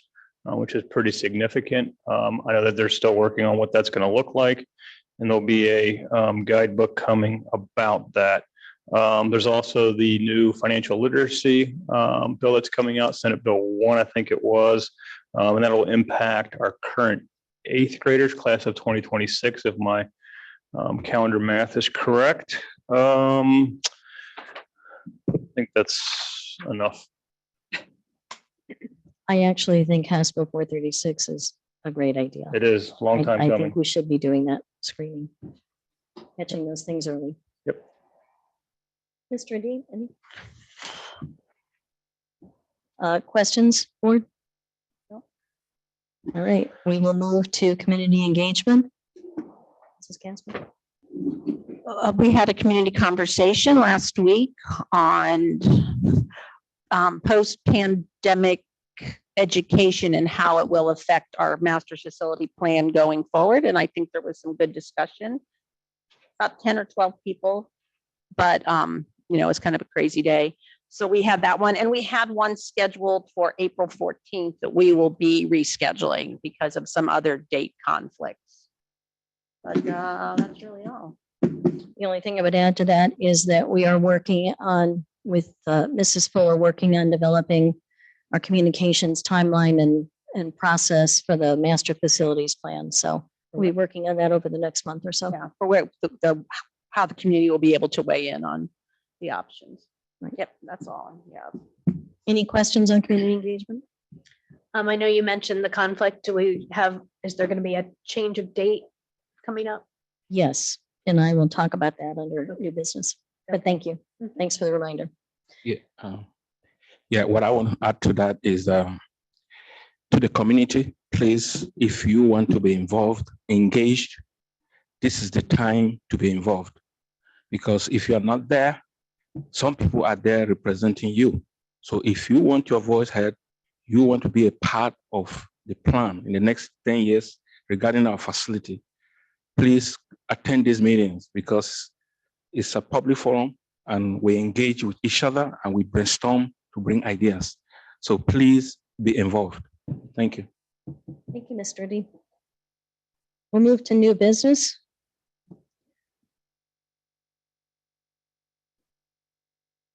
Mrs. Bodie has asked to have a resolution put on the agenda for the evening. There'll be no vote on this. Yes, I would just like to read it if possible. Okay, all right. So I am presenting a resolution to end all guidelines and policies that the Lakota School District is currently following regarding COVID-19 and return to the health and safety policies that were in effect on March 1st, 2020. Be it resolved that the Lakota Board of Education recognizes that health departments under the Ohio Revised Code 3707.08, 3707.11, 3707.16, and 3707.34 are authorized to declare quarantinable disease, identify individuals that may have quarantinable disease, and take actions that such departments deem necessary to conduct such quarantines, including identifying and labeling the place where such quarantines will take place. Recognizes that health departments have the authority to conditionally assign this authority to their health commissioner. Recognizes that if health departments see fit to isolate or quarantine an individual, the health department appears to have the authority, the resource, and can absorb any associated liabilities. Recognizes that no such authority or obligation regarding quarantines or requiring to use the use of masks is extended by law to the Lakota School Board or its administrators. Recognizes that the Ohio Department of Health has chosen to use guidelines regarding COVID-19, a move that affords individuals and organizations the opportunity to utilize all available information to formulate their own guidelines and policies. Recognizes that the health risks of wearing masks, taking vaccinations, and being subjected to the kind of isolation that comes from being locked down or quarantined is documented in such comprehensive manner as to not be ignored but taken very seriously. Recognizes that there is substantive and substantiated doubt as to the effectiveness of masks, vaccines, and quarantines in the absence of symptoms as a protection against contracting the COVID-19 virus. Recognizes that credible sources, as well as the CDC, show that overall death count caused by COVID-19 has been overstated. Recognizes that credible research and data shows children not only have a minute risk of serious illness due to COVID-19 or its variants, but as well pose virtually no threat to themselves or adults as super spreaders of the virus. Recognizes that credible research and data demonstrate that the current variant of COVID-19 are even less threatening. Recognizes that the Lakota School District is not required or authorized to properly suited to either force masks, vaccinations, or implement or even suggest quarantines based on a test or postulate that the Lakota School Board or its administration know best who should or should not be vaccinated. Recognizes that it is not in the best interest of the school to take part in experiments that include forced or required masking, vaccine shaming, tracking medical choices of students, faculty, or administrators, and as a result, suggesting or requiring certain actions be taken. Recognizes that natural immunity is evident and to be superior to the vaccinations against COVID variants. Recognizes that the United Kingdom has ended mandatory face masking and COVID-19 passports, citing the diminished threats, stating that we must learn to live with COVID in the same way we live with the flu. Whereas our insurance provider has clearly stated in writing that passing this resolution does not create additional liability and or make the district less insurable. Whereas the advice that has thus far been disseminated by public officials regarding COVID-19 has been dubious, fraught with contradictions and mistakes, one source documenting no less than 57. Recognize that the Lakota School District through its administration has implemented and enforced the health authorities' COVID-19 suggested guidelines as requirements or mandates. Recognizes that considering all stated evidence made available and submitted in support of this resolution, that a continuation of the Lakota School District current guidelines, protocols, and policies concerning COVID-19 could be constructed as reckless behavior, and recognizes that a reasonable consideration of this information and supporting documentation contained in this resolution and provided in support of this resolution dictates that the Lakota School District remove itself from these and all COVID-19 related guidelines and policies by removing all guidelines and policies put in place since March 15th, 2020, specifically to address COVID-19, including but not limited to terminating the policy 84501, the November 29th revision of 5200, and all associated guidelines and protocols, and vote to effective immediately return to Lakota schools' health and safety guidelines and policies as they were March 1st, 2020. Thank you for letting me read that. Thank you, Mrs. Bodie. In other new business, there's a policy meeting that was scheduled for, I'm sorry, not just policy, safety, policy, and community engagement was scheduled for April 1st. That's canceled. There was a facilities committee meeting scheduled for April 4th. What we're going to do on April 14th, and we are also changing our April 11th date. So a lot going on our calendar. What it boils down to is no committee meetings on April 1st, and the facilities committee will be combined with the April 11th meeting on April 14th. So facilities on April 14th will run from 4 to 6, and the regular board meeting will be on April 14th from 6:30 to whenever it ends. So please note that in your calendars. We have sent out a change of notice, but just wanted everyone to be aware so that you didn't come out to an event that we weren't holding that day. Anything else under new business? All right, we'll move to administrative reports. Superintendent's update, Mr. Miller. Thank you, Mrs. O'Connor. Today's update, or this month's update, is going to be from our Executive Director of Student Services, Andrea Longworth, who's making the long walk from the back.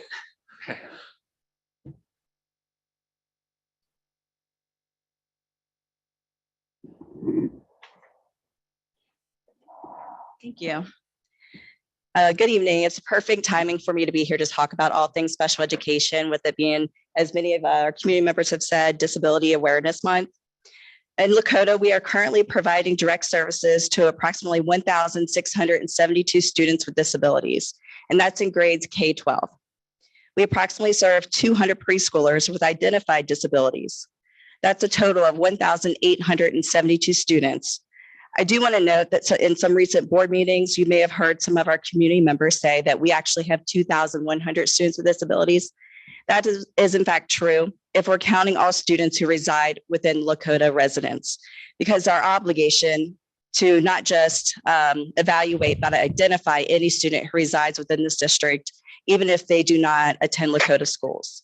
So again, we provide services, and I'm going to keep saying this, 1,872 students with disabilities. That's 1,872 individual education programs that are implemented each and every day.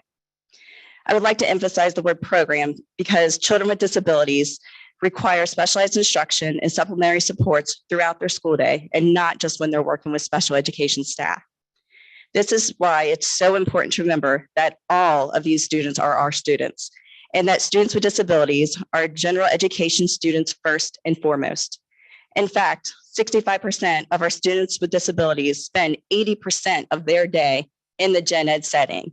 And that's a testament to our staff and our ability to accommodate and modify curriculum appropriate to each student's needs.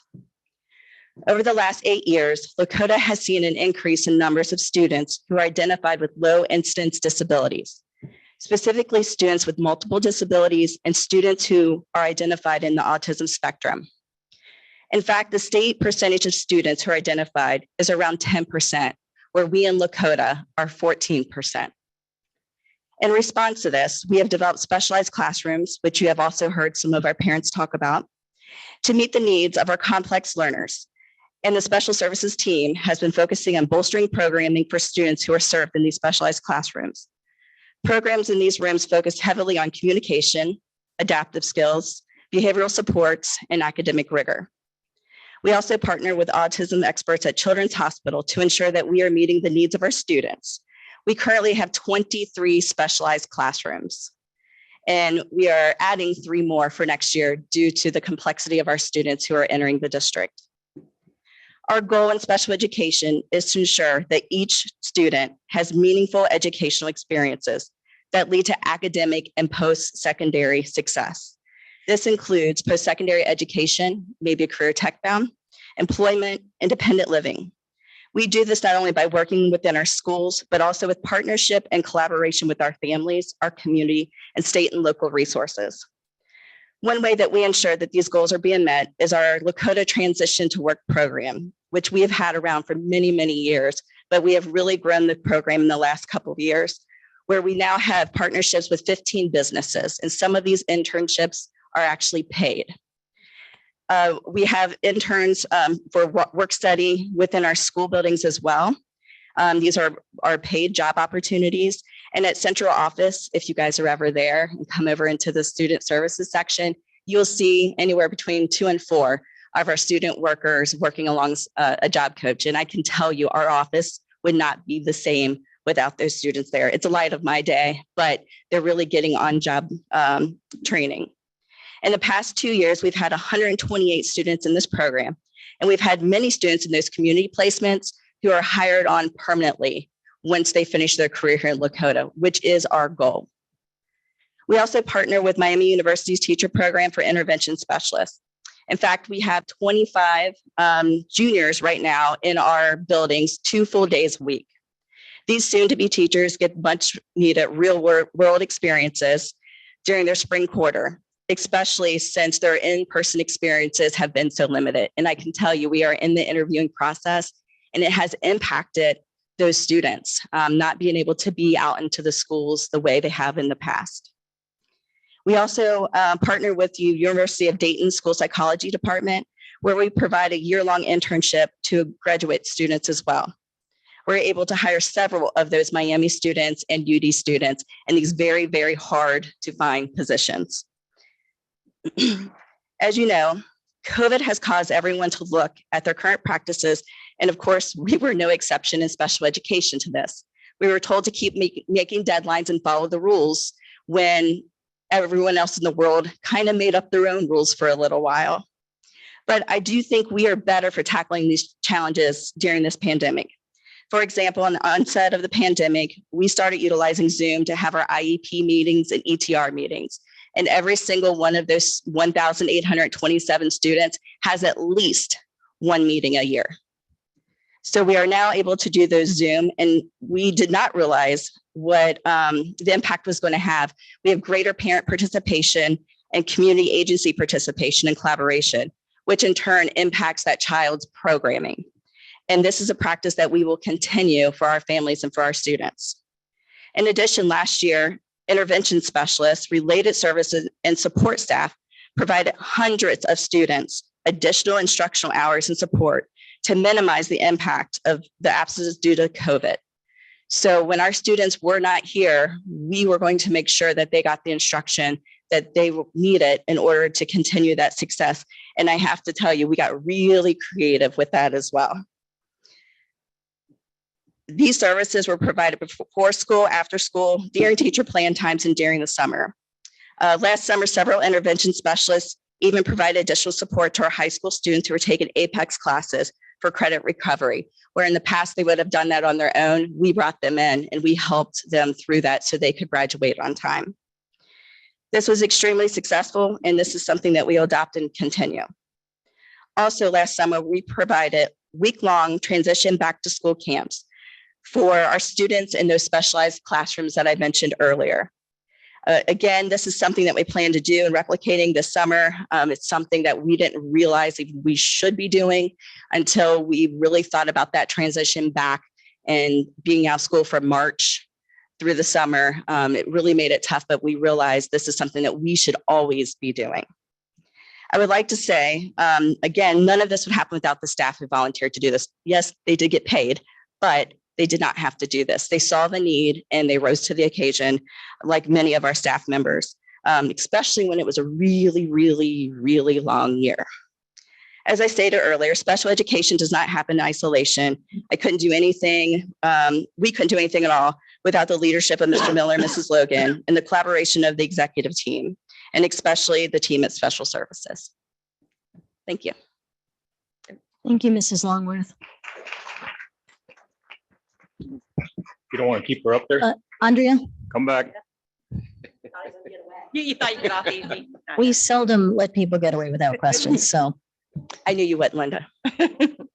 I'm going to let Mr. Miller, anything you'd like I to say? didn't have a question. I was going to ask on scripted between you and I to touch on the challenges and success stories of your staff and families and kids during COVID, but you hit that, and it was like we didn't have a playbook for anything, and that, I mean, you're right. Everything kind of shut down or shifted, but you guys and your team still had to plow through. So thank you for making that work.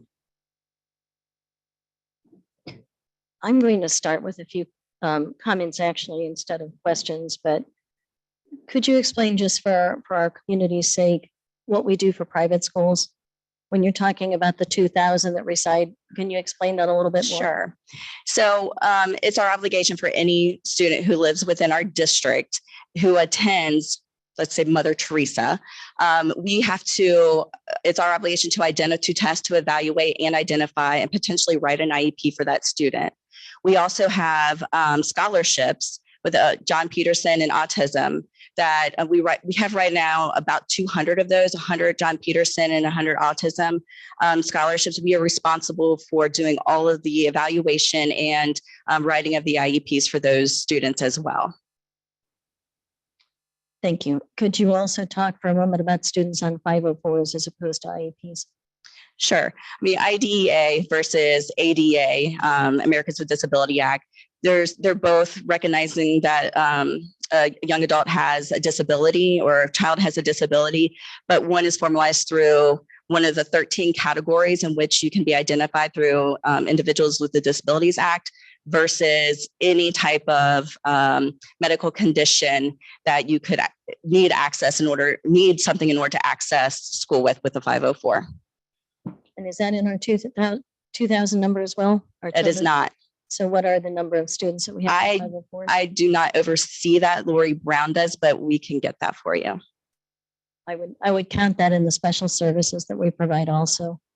You know, and contrary to popular opinion, some of us do have education backgrounds up here. And some of us as parents have lived through that. When we think about our parents for special needs students, and the incredible amount of advocacy work that they have to do to make sure those individual needs are met, that can be very, very challenging. And, you know, we constantly hear stories about individual pieces and parts that maybe haven't come together in the way that we would hope they would. What are the supports that we're offering to families in order to navigate our system and in order to understand that process? When you're first coming into it, it's a lot. It's scary. It is. And you're sitting in there and you're talking about your child. Right. And as we all know, you can sit and talk as the educator in the room, and it feels a certain way, even though you care about that child. But when you are talking about your child and you are hearing the things that they cannot do compared to their peers, it is a very difficult situation. So currently we have a parent mentor, Terry Dorr, who has been within the district for, I won't say how many years if she's in the room because she'll be mad at me, for a significant period of time, a little bit longer than I have. She is one of our main gateways. I will also say that we provide robust training to our building administrators and school psychologists.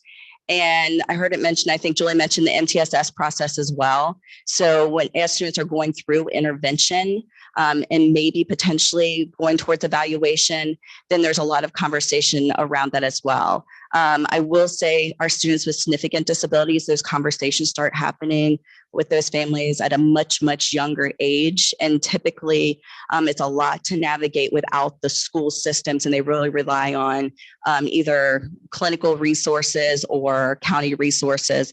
And then once they come into Lakota, of course, we embrace them and help them through that process.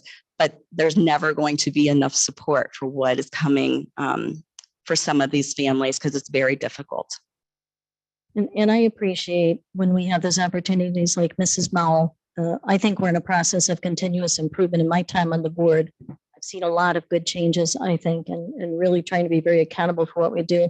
But I appreciate those opportunities when a parent comes forward with it. Here's how we can make it better. So do I. Hope that our parents will continue to help us see ways to improve. Board, the floor is open for questions or comments. Yeah, I have a comment. Thank you for what you do. I could see that you're passionate about this special need kids. Sometimes we forget about them. I'll be honest. This information you provided today is very, very important to me. For me to hear the number surprised me. Thank you. We appreciate you reminding us, and I think it's time for us to pay more attention, like you said, and help the parents. I know how difficult it is with them. Thank you for what you do. Thank you. I agree. Thank you. I know, like Linda, I know how far we've come and how much more we still have to do and what your dedication is to that. A quick question for clarification. When, for me, as well as the community, when you talked about the services we provide, when to others, like to Mother Teresa, to kids within our district boundaries, if a student at Mother Teresa needs a physical therapist and OT, that's provided by us as well. Is that correct? Because that all depends on auxiliary dollars and whether or not they're a scholarship provider. There's lots of rules. Yeah, because that's been a confusion lately to people that have. Yeah, there are a lot of rules. But if any of those questions arise, we're happy to help navigate that. I say Mother Teresa because it's one of the only ones that is within our boundaries. And it's a little cumbersome right now for them and for us because they are now a scholarship provider as well. I did send them your way, by the way. I didn't try to answer. I know better. So kind of building on what Kelly's saying. So if a parent is entering the system or suspects that their child might have special needs, how would they begin that process of getting evaluated? Who should they speak with in their building? Should they speak with Terry as our parent mentor, or all the above? So referrals can come from anyone. So they can come from a parent, they can come from an educator, they can come from a daycare provider. So once that parent may suspect a disability, whether it can be something like articulation and speech or something much more profound, they can notify anyone in that building. If they say it to the secretary or if they say it to the principal, it is then our obligation to follow up and pull a full team together and talk within 30 days and discuss whether or not we suspect that child does have a disability. And then we have lots of timelines in special education, and another timeline starts. Okay. So their first step could be anyone, is basically what Correct. you're saying within the building. And then with the Every Student Succeeds Act, the SSA, my understanding was that was supposed to relieve part of the testing burdens on our students with special needs. Have you seen that, or is that was more hopeful? You see my face? Yes, I'm thinking that was more aspirational than. I will say, I believe in rigor for our students with disabilities. I think it is the only way to level the playing field. And you heard me talk about the independent living, the employment, and the education. So if we believe testing is part of that rigor to ensure that we are comparing them to their peers, then I'm okay with that. I will say that there's been some regulations change around students who can take an alternative assessment, and they're really looking at the most profound disabilities in order to do that, where they gave us a little leadway in the past. So, in the state of Ohio, we have one diploma. We ensure that our kids are meeting as many of those requirements, with whether they're on a 504 or if they're on an IEP. And so I've not really seen what you've said, but I'll shake my head on that. All right. I'll read another article that'll say the opposite. I'll send you one. Yeah. And then we've had our parents from Lakota Cares speak to us a few times. Are we working on any type of, I know like with Gifted, when that started, there was some collaboration with the district. Are you collaborating with that parent group and our parent mentor as well? So I mentioned Terry Dorr. So with her being in that parent role, she's been able to really navigate with the families. And I know they've had some earlier on conversations when they came to me this summer. They actually met with Mr. Card and I and really talked about just diversity. And so I meet with them. I've met with them, I think 3 times so far. I met with them one day with Mrs. Logan and Mr. Zink as well. And just, I appreciate their support.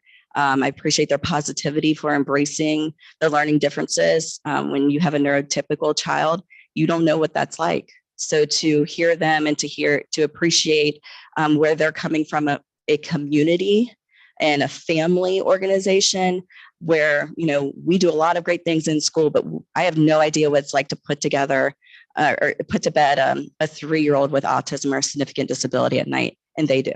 Absolutely. You mentioned a little bit about learning loss. And so do we have any programs in place that we're working on currently for the summer, or is that still on the drawing board? So we'll replicate a lot of things that we did this past year. It worked really well. The other thing, we've evolved a lot in the last 24 months. The other thing is we're having these conversations in IEP meetings. So when you're talking about that programming, you can pull up a student's attendance. You can see how long they may have been out sick or quarantined. Then and it may not even be COVID related, which is another great thing that came out of this, is we know that we can look at learning loss differently, where in the past in special education, we've made it up a different way, but this is much more systemic and systematic.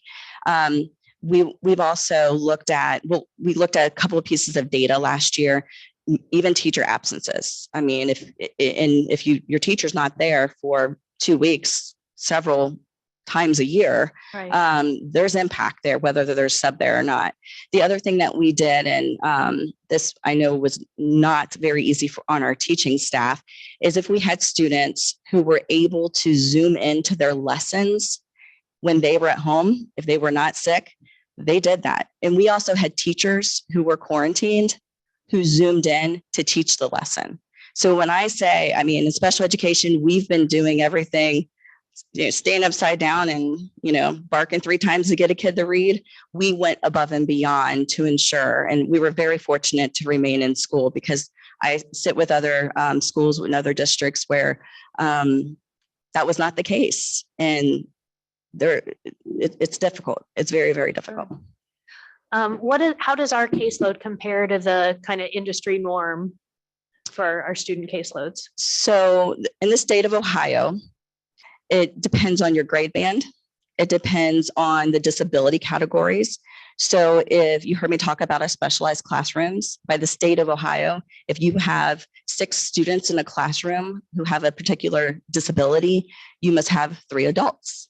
So it just depends on the disability category. It depends on the grade band, where you imagine in high school, the ratio is 1 to 24 on a caseload. But in elementary, it's 1 to 16. And all of our related services have caseloads as well. And that's by the state of Ohio. So we follow the state of Ohio's prescribed caseloads. We're not lower than that. No, you may find some that, are lower to begin with, but we identify kids all throughout the year. And we also have a lot of transient kids. So we have to accommodate that as well. When I say we have 1,827 students, that was at 4:00 today. Right. There's more. Point taken. Thanks. I just want to say thank you for all the hard work that you do in your department. I couldn't imagine, having to go through COVID. With my teenager, it was hard enough, but add on the special needs of a child, and that just makes it a whole lot more difficult. What is something that if we could help you with, what is something that we could help with improving in the special needs department? Well, there's always room for improvement. Yeah. And the research is always coming out. We look at the evidence in the instruction. We lean on our experts in the areas of mental health, social emotional needs, behavioral. So there's so many facets to special education. I think, having ongoing training, you heard me say that 65% of our students with disabilities spend 80% of their day in a gen ed setting. So our gen ed teachers are truly doing a lot to make sure that everything is taking place. So I think you talk to any executive team member, the professional development is huge. And, we work closely with Mr. Coney's team and Mr. Vogelman's team to really make sure that we're in alignment. So it's not centered just on one subset of teachers when we're doing professional development, but if you ask me that question, that is what I'd say, more time to train. More time. Okay, thank you. Are there any other questions? Comments? Thank you. I know that, final question, Lakota Cares is seeking to be officially recognized. And I guess I'm directing that more towards you. Do you know where we are in the process? Go ahead. Andrea and I did meet with them. It's been months ago that we did sit down and talk to them. And we discussed what is that path forward? Because when you talk about recognized as an organization, there's different ways that you can work with us, but there were some things that we talked through, and we probably need to talk to them again to find out where they are. But we have met with them and talked through some preliminary things. Yeah, it's probably time to circle back. Okay, thank you for that. Thank you for the great work that you are doing, that our classroom teachers are doing, that our special ed teachers are doing. It's not an easy job, and we appreciate that and value it. Thank you. I wouldn't want to do anything else. And we're glad we have you doing exactly that. Thank you. Thanks, Thank you. Andrea. Thank you.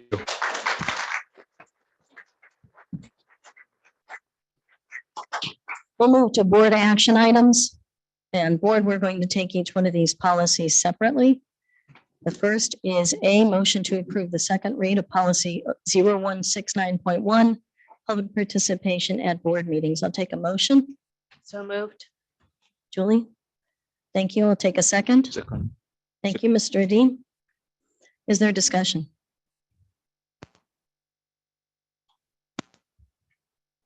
With no discussion? No. We're discussing our edits, correct? We are discussing the policy as it's being presented for the second read. So I believe that I had discussed with another board member that we are interested in opening up the public participation to everyone. I think that, Oh, sorry. Go ahead. only because I asked this question. So are you making a motion to amend the policy? Well, I would like that other person to come out and help discuss what we had suggested. So we'll need a motion to do Yes. that. So are you making a motion to amend that policy? Yes, I'm making a motion to amend the policy. Sorry. Is there a second to amend the policy? What exactly is the amendment? That all participants, that participation should be open to everyone. I believe that would be a change to B.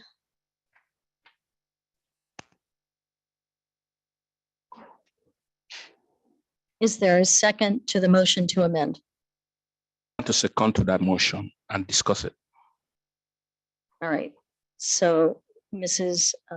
Logan, we're voting on the amendment then, or we're doing a discussion on the amendment. Yeah, so we have a motion and a second to amend the policy. And so, yes. To discuss it. To amend To the amend the policy. Now we'll policy. have discussion and then we'll have a vote. Yes. On the amendment. All right. So the discussion is open for the amendment to open public participation to everyone. I'm not sure that that's the wording that's being put forward, but all right. The floor is open for discussion. I had conversation regarding this policy, if you guys can remember. The first time we brought this policy up, and I mentioned that I had a session that I understood that it is open to anybody, every taxpayer in Ohio to come to any school district to contribute or make a comment. As this was forwarded for review, I believe there's an update on that. Mr. President, are you able to give me an update on that? I'm sorry, we can't hear you. Yeah, I brought that up, and we had to make some consultations which states that it is not required in any school district, but what the current policy that we have is the most current policy, which means that you have to be a taxpayer in the same school district to be able to contribute to the school district. So I've not been able to give you any update on that. I know we had that conversation over the weekend, but that is what the update we have from our legal team, that is what is supposed to be. It So- wasn't that, I'm sorry. go ahead. Everybody wants to know. Let me throw what I know, and then perhaps that will help inform the conversation. So I believe the question that was raised previously, as I recall it, was that if we allowed, first of all, we do not have to allow public participation. Yes. If we do, the question was raised, do we then have to allow anyone from anywhere? And what legal authority told me was, no, we do not have to allow anyone from anywhere. We can be prescriptive. We can put boundaries around it in terms of residents, current enrolled student, parent, legal guardians. I think we included businesses. And we said any of those that actually have legitimate interest in the actions of the board could speak. We are not required, Yes. not required to allow anyone who is a taxpayer to speak. That's outside of those prescriptive boundaries. The only prescriptive boundary that we do have is that we cannot limit content.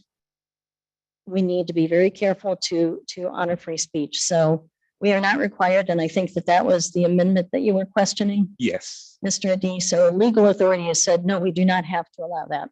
Thank you. I got it. That's what I know. Please. Go ahead. Are you sure? My understanding, and maybe I'm wrong, my understanding is that when we do these policy reads and we have the first read and we did the input, and Mr. Volkman, please correct me if I'm wrong, the majority of the board at that time did not agree with letting everyone speak. So then it doesn't become part of he's coming to the mic to tell me I'm wrong. Please come to the mic to tell me I'm right. I mean, my understanding was that if it wasn't, go ahead. Yeah. Let me back up for a second and I'll kind of take it from what I did, from where we had our first read to what's in front of you for second read. So what I did is I went back and I watched the video thoroughly when we discussed, when the discussion took place with 0169.1, that was I got specific, at the 1 hour, 2 minute mark to the 1 hour, 22 minute mark. Received suggested edits from the board members. There's a 3-2 favor in keeping language edit in place for letter B. New language was added for letter D to include any special situations where someone is unable to physically sign themselves in. Letter G edits about the number of times someone could participate in public comment sections. So those were the changes that took place based off the conversation that took place at the February 14th minute from the first read to the second read. Those were the only changes that took place. And because it was a 3-2 in favor of keeping the prescribed who could speak, that therefore no changes were made. And in the policy meeting, when we talked about it on February 14th to review these three specific, I know there was still some debate about that specific language about allowing those, which obviously has surfaced here tonight. So those were the changes from first read to second read. And I've got the other two policies to those changes, and I can read those later or let you discuss. Let's not confuse the issue. We'll stick to Yes. one at a time, but thank you. Thanks. Julie, did you have some comment? No, just that the reason that it hadn't been edited in the form was because of the prior discussion. Is there further discussion on the amendment to open that to anyone, to everyone? I would like to add, I mean, I support Isaac in the fact that he had stated that he had wanted to open it up to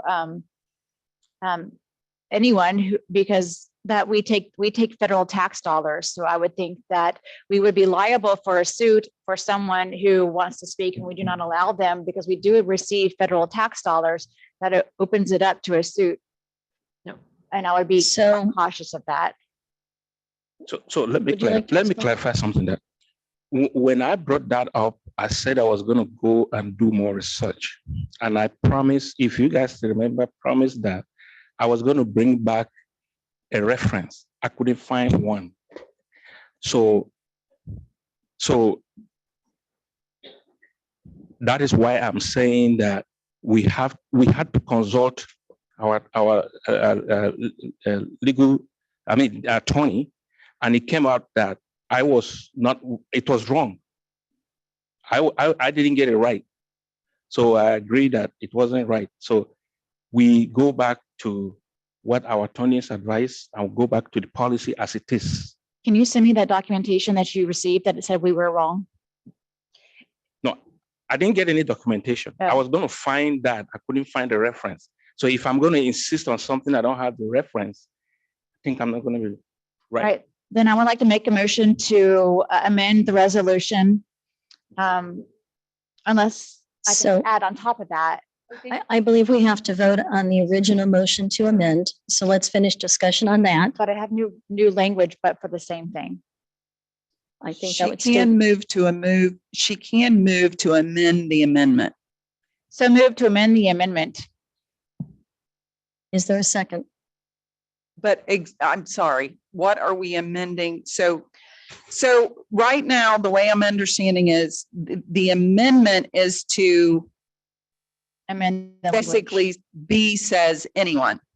So now we're amending that amendment to say, What Mr. Mike Irwin said and add or their representative. So if someone cannot speak, that they have a representative to speak for them. So I need a second to that. Is there a second to the amendment to amend the amendment? Will that replace the First Amendment? Can we just vote on? Mrs. Logan? so amendments, are you glad that I was Yes. part of the parliamentary procedures team back in the 80s? Very It's amazing how these things will come back. So you can amend by doing different things. You can add to, you can replace is one of those. Okay. So I would say that this would be, you are amending the amendment by replacing it with Or their what she said. representative. Before, say, stating. So I their representative. still need a second to the motion to amend the amendment. Is there a second? Second. Julie will second. All right, then we are up for a discussion for the amending the amendment to be anyone or the representative. We've had enough discussion on that topic. I just wanted to get the wording how it was desired to be. So I don't need further So discussion. is there further discussion on that last motion? I don't think so. I will make one comment, just to express a concern with allowing anyone who is a taxpayer, although I'm very open to our community's voice and want our community to be heard. What I'm concerned about is if we allow outside of our community, that because we have a limited time frame and there's a specific number of people generally that can speak within that time frame, that we will restrict our community members and our parents and those who are specifically here with students in the district with a direct interest, that their time may not be open to do that because we would have other people. And there are other ways to get in touch with us. This is not the only means of communicating with the board. Right. So we have, if I'm understanding these notes correctly, we have an amendment on the floor to amend the amendment. We're taking a vote on that. We finished discussion. I have a motion and a second. Correct. And so now what you're voting on is the amendment to the amendment, which would mean that now B would say anyone or their representative who is one of the following, et cetera. All right. So we're going to do a roll call on the vote. Are we clear on the amendment? Yes. Okay. Mrs. Logan, please call the roll. Okay, Mrs. Bodie, Yes. the amendment to the amendment. Yes. Mrs. Schaefer, No. Mr. Adi, No. Mrs. Casper, No. Mrs. O'Connor. No. So we are now back to our original motion to accept the policy. And I believe I have a first and a second. So if we're being technical, we just now voted on amending the amendment. Do we not So vote on now the you need amendment? to vote, you voted down amending the amendment. So now you're back to the amendment, which is anyone. All right. We have to do that too. So- Sorry. Sorry. but- Hold on, Okay. hold on. Read that again. So now, so you voted down amending the amendment, which would have been anyone or their representative who is that 1, 2, 3 resident, business owner, et cetera. Now, the amendment is just anyone. So we're still voting. So we would add anyone to B. So this is the amendment. This is the amendment. We have a not the act. motion and a second. Yes. Without further discussion, I don't we'll believe call in- the roll. Mrs. Bodie, Yes. Mr. Adi, Yes. Mrs. Casper, No. Mrs. Schaefer, No. Mrs. O'Connor. No. Now you're back to your original. All right, so we're back to our original motion, which is to approve the changes as presented by the policy committee to the 0169.1. I have a motion and a second. Please call the roll. Mrs. Schaefer, Yes. Mr. Adi, Yes. Mrs. Casper, Yes. Mrs. Bodie, No. and Mrs. O'Connor. Yes. Okay. Thank you, board. Let's move to our second motion to approve a second read of policy 2210, curriculum development. Is there, I'll accept a motion. So moved. Thank you, Mrs. Schaefer. I'll take a second. Second. Thank you, Mrs. Casper. The floor is open for discussion. So I think there's some confusion here on the selections. I don't know, Rob, if you want me to do it, if you want to do it on I- A, B, and C. I've got it here. I can go Okay. through real quick. Once again, reviewing the board meeting from the hour 22-minute mark to the hour 44-minute mark of the last board meeting, based on discussions around 2210. There seemed to be some questions about those first selections. I went back to Neola to review the template options. For those people that understand, Neola has a template sometimes that gives you choices you can make. This policy has one of those, and those are the 6 choices you can pick from to help define what curriculum is. And based off that 22-minute discussion around 2210, I heard wanting further clarification of what curriculum could count as. So went back, and those are the 6 definitions that Neola offers you to choose from. Currently, our policy only uses letters A, C, and D. So if you were to keep the same, you would select letters A, C, and D. But if you wanted to add it, any of the other 3, those are the selections that Neola offers to you as options. We chose not to take the other 3. There's also some confusion on my part after the policy meeting about trying to clarify the edits on page 2, but then going back to that board meeting time frame, it seemed there was a 4-to-1 in favor of kind of keeping the way it currently is on page 2. So no further edits were made to that second part on page 2. So that stays the same. So basically, the only thing that kind of needs to be done is decide A through F which ones you want to use as defined as curriculum based on the Neola template. And as I mentioned, currently using A, C, and D. Thanks for the clarification. So let's tackle this first of all with looking at under, for purposes of this policy and consistent communications, the district curriculum shall be defined as. Currently, what we have checked are A, courses of study, subjects, classes, organized activities provided by the school. C, learning activities approved by the board for individuals or groups of students and expressed in terms of specific instructional objections or class periods. And D, the plan for learning necessary to accomplish the educational goals of the district, which is a broad and encompassing selection. So is there interest on the board in changing those or in adding any others? Are we comfortable with it being A, C, and D? I'm comfortable with A, C, and D. I mean, honestly, I don't think anyone knows really what all that means. So I think adding more is going to add more confusion. So I just say stick with A, C, C, and D. and D. Yeah. Any changes? I have a question. Are there, with the A, C, and D, then are there administrative guidelines to around those, Matt, to basically guide that? Because those are very broad. Yes. And so I just want to make sure that I would personally like to remove B. I don't think that that's necessary and has Sorry, the what did you say? potential. I personally would like to remove B because I feel like that has the potential to get us bogged down in some of the, You mean old B, right? yes, old B, I'm sorry, No, that's okay. I just want to make sure that. which is C, I guess, in the new Yeah. plan. But B in our old policy. Can you clarify? B in the old policy links to what in the new policy? C. C? Because you currently aren't using letter B. we're not using B now. Correct. I mean, wouldn't it just be easier to say the course of study, subject classes, and organized activities provided by the school?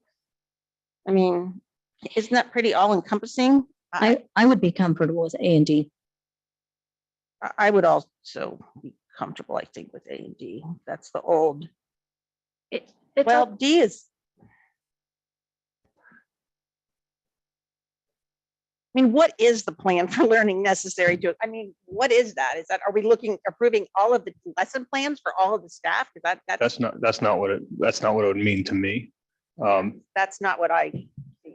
No, I just think that it to me, that would be that the missions of the district are reinforced by the teachers and what they're doing in the classroom. That's more like the learning objectives to me. Right. That's what I hear that Doing your more as the lesson learning plan. objectives. I didn't get It's it's essentially doing your lesson plan, fitting the mission of the district. I think that's what it is, It is what, I'm sorry. fitting the mission of the district. Okay. And to Mrs. Bodie's point, it keeps, if it's just those two, it just keeps things simpler. And it is interesting. I pulled up Mason's policy for a counterpoint, and I know your favorite is to do what they're doing. That was sarcastic. Just if anyone's in the audience. And it does state the superintendent designee provides the board with reports on the curriculum and on the work of the curriculum committee and recommends courses and programs for adoption by the board. So I think, again, it's some of that type of language where, and it recognizes the superintendent as the curriculum leader within the district. So I think that's something to reference as we develop the guidelines potentially. Yep. So where have we landed? I think A and D is what I'm hearing. I think A and D. Rob is best at deciphering all of this. So on the back of that, where it says the superintendent shall seek board approval for curriculum, we are referring to A and D on the front, if that's what we decide.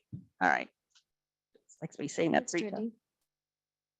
Okay, let's do it before we forget. C, A, B, and C? which means Keep it how it is. So if we keep it as it is, it's A, C, D. But really A, B, and C. Old A, B, and C. Yeah, old A, B, and C. the old, Old A, B, and C is new A, C, and D. Yeah. Do we really need C? Again, that seems to me to be, can that not be encompassed into the guidelines? It just seems so broad for a. I'm afraid that could take us to the weeds. I think that's When what I we're was thinking. approving. I think it could take us to the weeds as well. I'm good with A and D. A, C, D, it's C, D. A, C, D, A, D, A, D. A, C, D. I know, I feel like I'm ready to introduce a rock band or something, but, so given that this is our current ACD, I am fine with leaving it where it is, ACD. It just really worries me. The learning, C really worries me. It's what we currently have in place, and know. I don't think we've had too many major traumas over it, so I'm And- comfortable with Stick it. with your current ones, then there's no edit to that first page. Okay, And Kelly, I think if We you, would keep Language Yeah. as is. Yes. And if you find it a concern later on, we can always revisit. Well, as long, yeah, and as long, I guess for me too, the guidelines are the important thing, the guidelines Right. that match the. And I would assume there are already guidelines in place for those particular ones. Because So before, when we had, just for clarification, when we had what we have right now, we also didn't have the wording that the superintendent shall seek board approval for curriculum, again, as defined on that first page. So I don't, to say it's exactly the same, we defined curriculum, but we've added another layer of our specific oversight and vote on that piece. So I don't think it is exactly apples to apples, but that's just my opinion and everyone's entitled to their own. all right, anything further on the issue of those selections? And I want to say to those listening, policy work is often like making sausage. It's not really pretty. And if this seems a little convoluted, that's just what we have to do because we have people trying to find the right words to express guidance in an overarching way for the district. And it's not always easy to get there. So bear with us. I just want to make sure we don't get in the weeds on this. So I will. And I agree with you, Kelly. I agree with you. So now we are looking at the policy basically as presented by the policy committee. We have a motion and a second. If there's no further discussion, I'm going to go ahead and call for a vote. I would like to make an amendment, make a motion to amend the policy and remove an individual board member's request to view classroom specific material should be submitted through the superintendent and should not be duly onerous. So we have a motion on the floor to remove that second sentence on the second page that's been added. Is there a second to that amendment?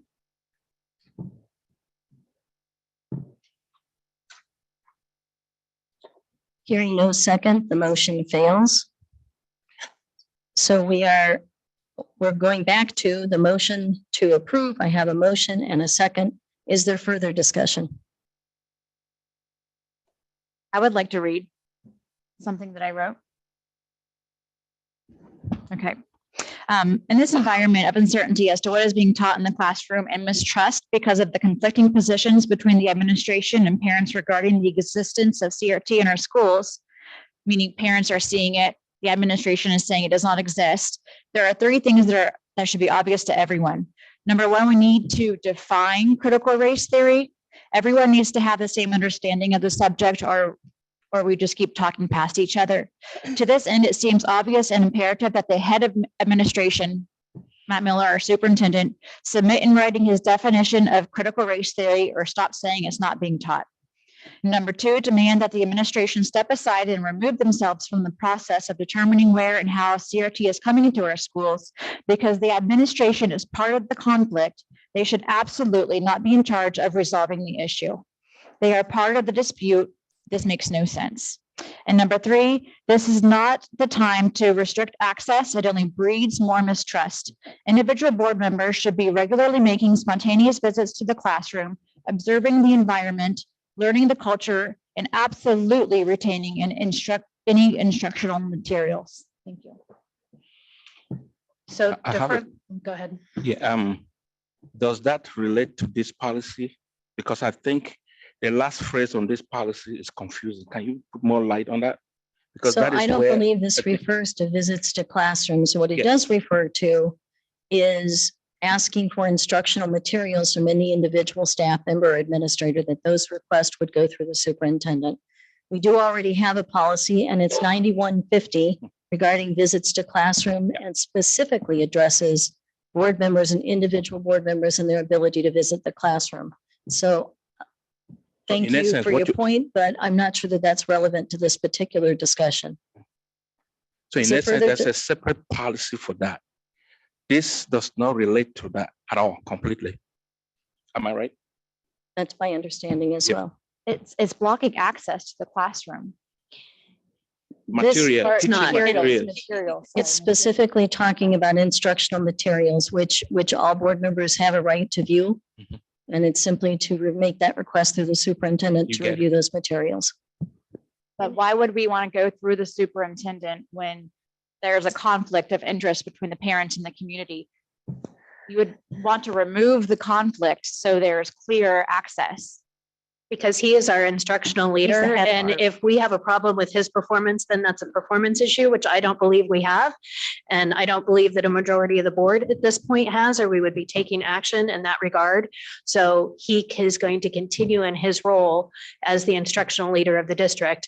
He is able to see trends when things are coming through, and he is continually asked for examples of any CRT material. And we are not typically seeing that, or if we are, when we find out additional information about what lesson is perceived as CRT, it turns out it wasn't CRT. And I'm more concerned about the distrust that's going to be created between the staff and the board if we have individual board members going and seeking information directly from our staff, and what that's going to do to our attrition and the quality of our educators that are educating our students. And I, as a board, want to be focused on the quality of education, not on witch hunts. How can you focus? How can you focus on the quality of education when you're not able to see what the education is through a?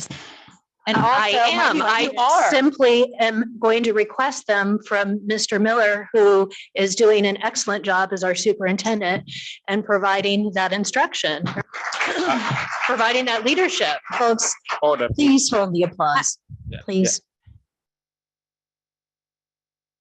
Did you say something? I don't know, maybe.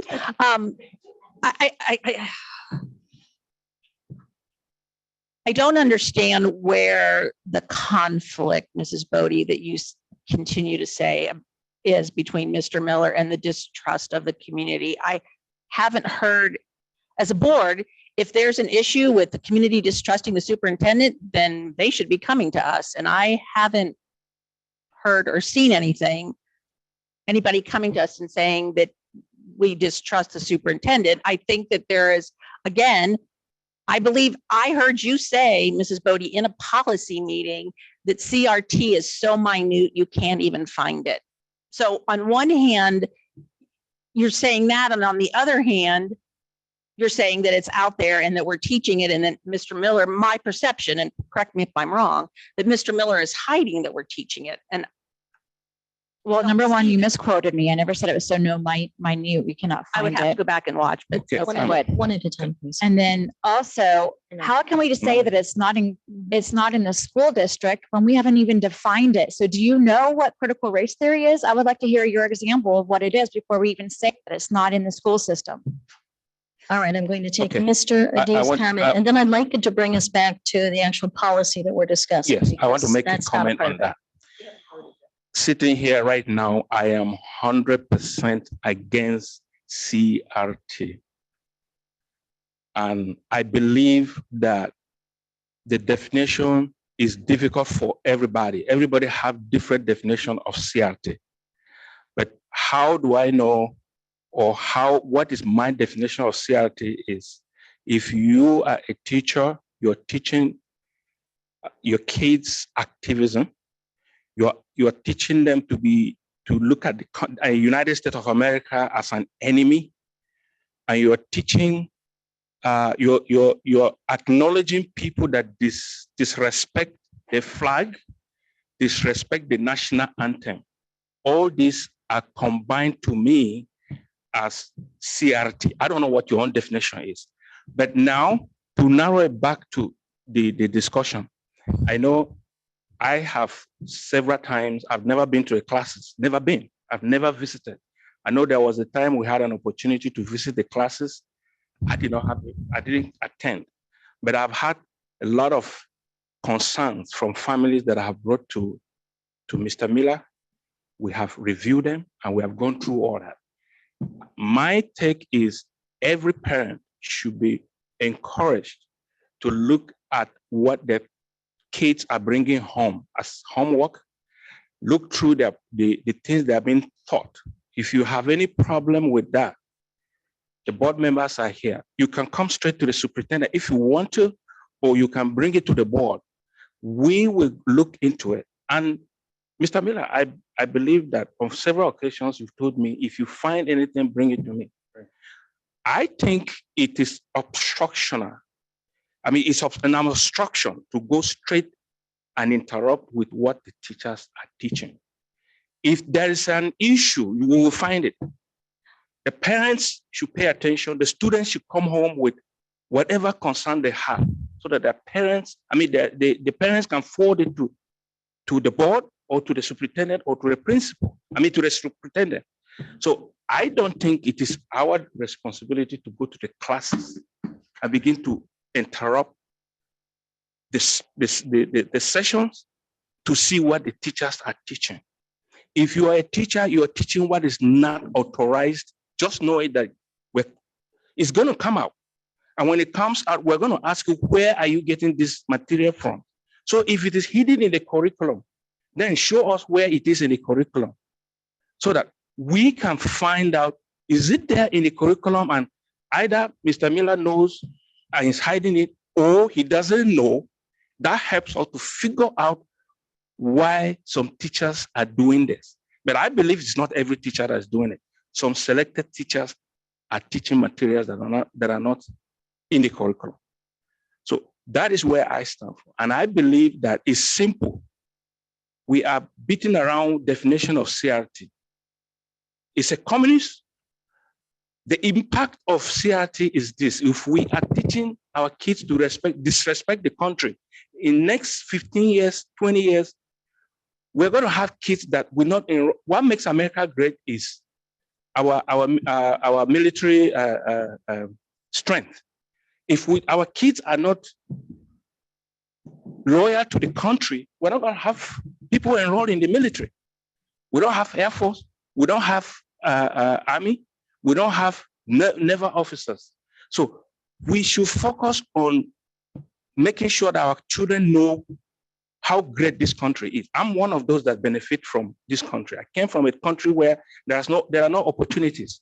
When I hear things like that, it bothers me a lot. And that is the reason why I run to sit here, to make sure that our students get the best education they deserve.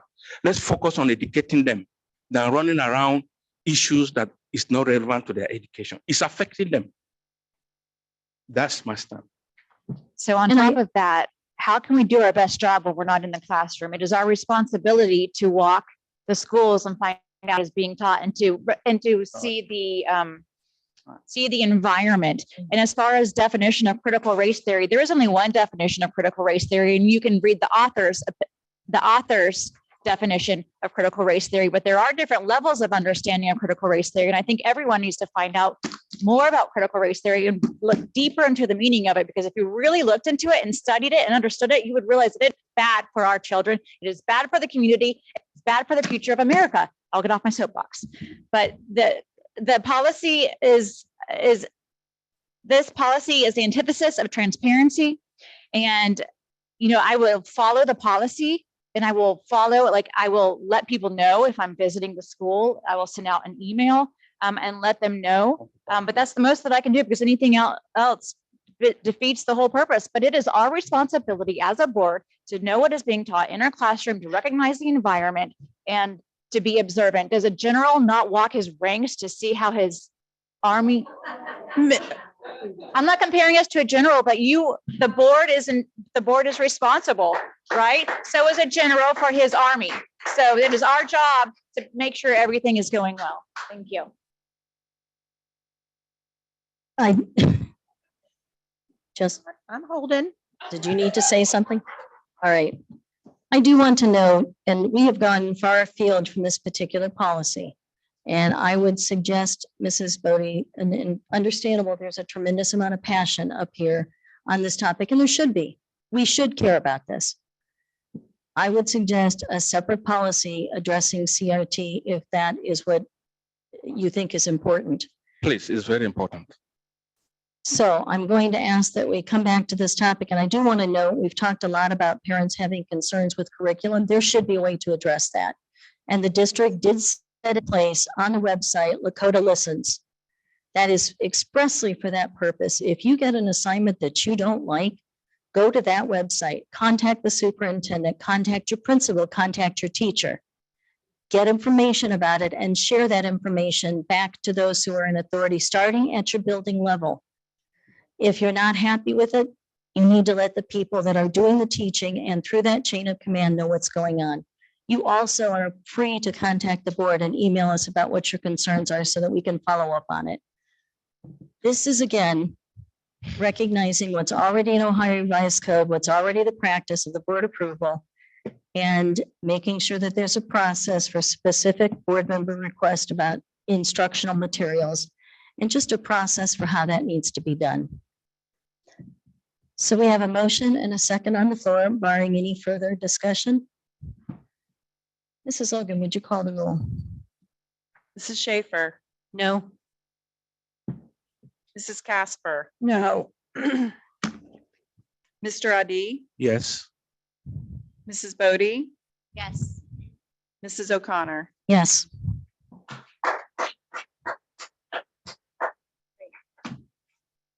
Thank you, board. We voted on that policy. Well, I don't know what you wanted to do. So let's move to policy. Policy passed. Wait, I thought we were voting on the amendment to make a, We'd already voted on No, that. we'd already voted on that. Or but it didn't get a Yeah, second, second. so it didn't come up for a that vote. didn't come up. We have a motion. Confused of what we just voted. I'm sorry. I'm confused about what we just voted on. This policy, the way that it's written. We voted on the policy as presented by I the would like to policy change my vote committee. to no.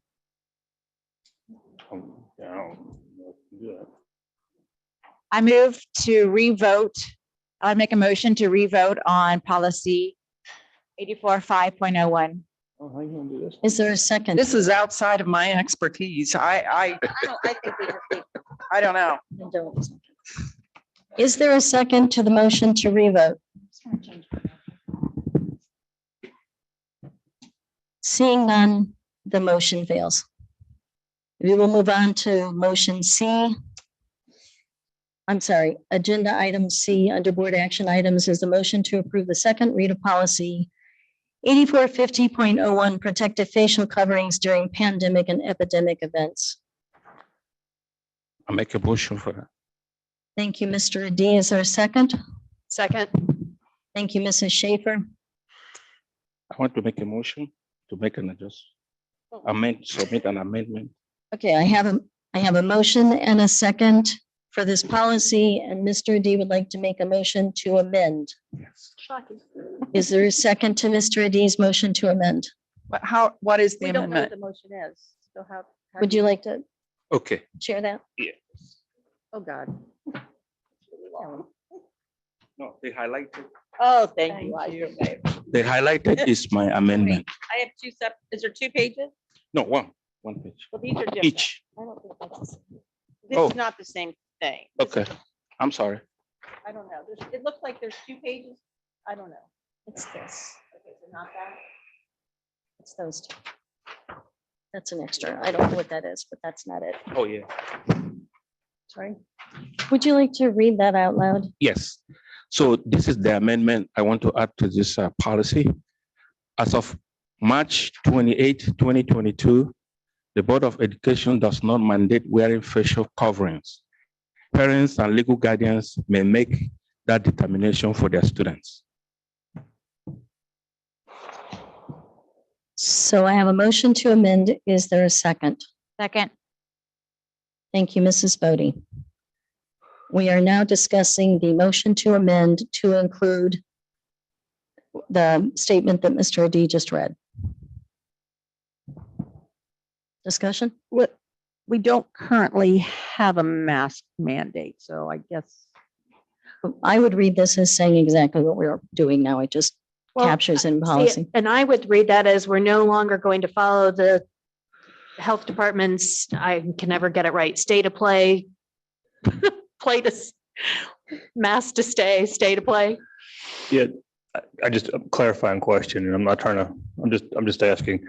My question would be in the highlighted part seems to contradict the next paragraph down, last sentence. So if the law says we have to, but the highlighted part says that the parents can make that determination for their students, it feels like we might be contradicting that. Or I'm reading it too. I might be reading it wrong. I'm just asking the question. I believe the overriding line would be the superintendent cannot require less facial coverings than may be required by law. we will follow the law. Okay. But there's no hierarchy here written in the policy. So I feel like our policies are intended to be clear directives for our staff. And I find this policy with all its amendments incredibly contradictory, because when the federal, state, or local mandate says when you come back after being out for 5 days, you're supposed to mask for 5 days, or whatever could potentially come down in the future, that we're then stating two things, like you said, that are contradictory, and we're saying one supersedes the other, but there's nowhere where it's written in this policy that one supersedes the other. I personally would like to see this policy simply say, we will follow federal, state, and local mandates regarding facial coverings. It's very. So One at a time, guys. that would be, I can't support this policy as rewritten with this addition. I think it just adds another layer of contradiction, and it doesn't give clear direction to our staff, which is the purpose of policy. Mrs. Bodie. I would really like it just to say the Board of Education does not mandate wearing facial coverings. Apparently, legal guardians may make the determination for their students. I would be happy with that. Did you have anything further, Mr. D? No. I will say from my perspective, I think it's important for us to understand why the policy was brought forward in the first place. So as you recall, we were in an emergency situation. I think it was November of 2020 when we first put forward the policy on face coverings. And we gave authority to the superintendent to do that because we were in an emergency setting. And it was a constantly evolving and changing guidance, directives from the federal level, from the state level, from the local board of health. It seemed like daily we were getting something different and new. And so the authority to make decisions like mask mandates was given to the superintendent for that reason. We now are not in an emergency situation. And so the line that's added to this policy that says mini mask mandate will require board approval, if that line is not there, then authority reverts automatically to the superintendent. That's what we were told by legal authority. So it either has to be board authority or it will, by the nature of the beast, be superintendent authority. And so my suggestion is, because we have moved past the emergency situation, I'm thankful, Mr. Miller, for the work that you and your team have done through this entire situation. I don't think it's been an easy situation. But I also believe that this is a board responsibility. And so that line does need to be in there, or it remains a part of the superintendent authority. So that is why that's there. And I think what we were trying to look at when we look at these changes were concerns that have been brought to us by family members, by parents, by legal guardians that had said there was a lot of inconsistency in terms of our mask exemptions and how those were handled across the district. And I think we could do a better job with that in the process of continuous improvement. I'm thankful we're not in that position now that we have to have any kind of a mandate. But I look at this as a forward-looking policy for it. Is it going to be a surprise to any of us if and when in the fall a new variant comes along and we're dealing with the same situation all over again, or perhaps it's another kind of public health crisis? But masks have already been put into place once, and I believe there's a strong possibility that it could happen again. So this is forward thinking. This is about what did we learn from the pandemic and what we've done for the last 2 years, and how do we incorporate that moving forward. So again, I want us to understand why the policy was brought forward in the first place, why the sentence about mask mandate requires board approval. We're the representative of our communities, we represent our families, and we need to have that in there legally, or it does remain with Mr. Miller, which I frankly don't think is a very fair thing to Mr. Miller. So those would be my comments on it. Mr. Adi, do you have any further comments? Yes, I want to add a comment there. Mr. Miller, I know how much heat you took during the pandemic, because each time that email comes from you, you got a lot of attack from everybody. Meanwhile, it's the responsibility of the board and the parents to make that decision, the calling. So mask, I believe everybody have their own opinions about mask. I knew that mask to me ended on November 3rd, 2020. I caught COVID, despite the fact that I use mask as religiously as I handle my religion. So mask should be a choice of the parents. Whatever choice you want, your child can wear 10 masks, it's okay. But any parent that said, I don't want my child to wear a mask, it's okay as well. Nobody should judge anybody. Mask should be back to parents' choice. And vice versa. No one should be judged for wearing masks. Nobody should be judged for It wearing should be a mask as well. parent's decision It for should be their a parent's child and their decision. family. Yep. But if that contradicts the law or the order, No. There's a difference between a law and an order and a mandate versus the law. that's not my understanding of what we got back from our attorneys. Didn't they say that a health order carries the same weight as a law? So the attorneys have approved this policy. They have approved the policy. We're not moving forward on something that hasn't been legally approved. And they actually agreed with my resolution as well. But I also would like to state on the back of this, there is some confusing language. Student mask exemptions will be honored in all Lakota school facilities with the exception of OHSAA requirements. If we are leaving it up to the Board of Education or leaving it up to parents, do we need that on there? If we want our Would you like to students to be able explain to that, Mr. Miller? participate in No, athletics. not necessarily with the OHSAA, but as far as mask exemptions being honored, it's up to the parents. So Would you like that to just explain the extra reason for that language on one? there? I don't think she's asking about OHSA. I think she's saying that the first part of that should be up to even that the- it's kind of redundant. Even the first, I mean, I feel like the first sentence, any person may be required to temporarily, well, no, that's not. If employees receive approval from district administration after discussing the request not to wear a face mask covering shield due to physical, mental, or development, I don't think that's needed because this is up to the parent's choice. That's about employees, not students. Those are categories because, yeah, we have employees, we have students. Can I, just a suggestion, I think we can do better than this.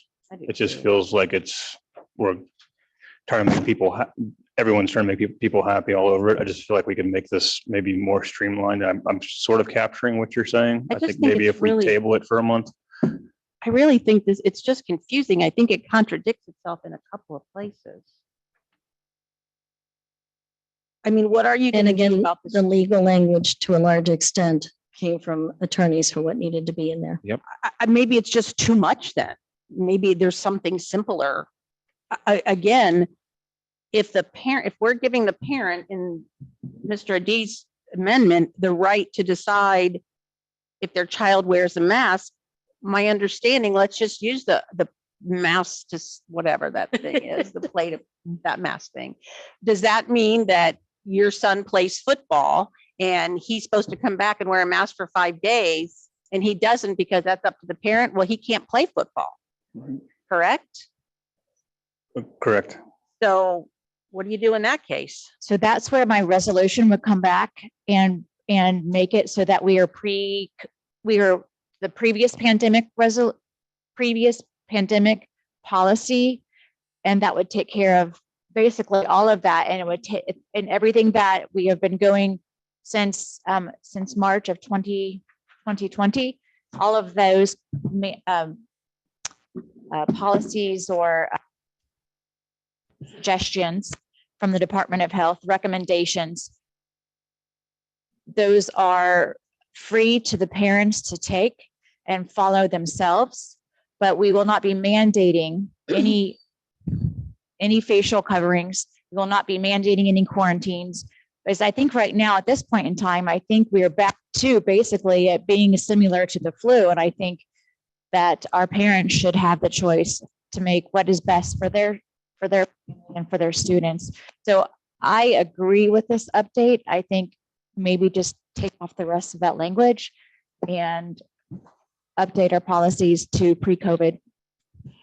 But then our students wouldn't be able to participate in athletics if they're not following those regulations. But maybe we would have to, I don't want to say that we would have to follow those regulations for the OHSAA. I don't like those, but in order for, I don't. And in order for us to play those, that is very concerning. I would not want us to go against that. However, that's another fight that we would have to fight with the OHSAA. So I think when when we make reference to OHA, that is outside our property. We are making policy for Lakota School District. So if our kids are playing away, we don't have control over that. Right. We have control over our own property when we're playing at home. I don't believe we do. So board, we have a couple of choices in front of us. We can take a vote. We have a motion and a second for an amendment on the floor. Or we could return it to the policy committee, which is now the entire board. And so I'm not sure that that's going to change our conversation all that much, to be perfectly honest. So I'm not sure that this is Call an to vote? official way to do this. Call the vote. For the Do we have amendment or for the policy? This is for the amendment to add the written, the highlighted. So there is an amendment to add, it would read, any mask mandate will require board approval. As of March 28th, 2022, the Board of Education does not mandate wearing facial coverings. Parents/legal guardians may make that determination for their students. That is the amendment. We have a motion and a second on the floor.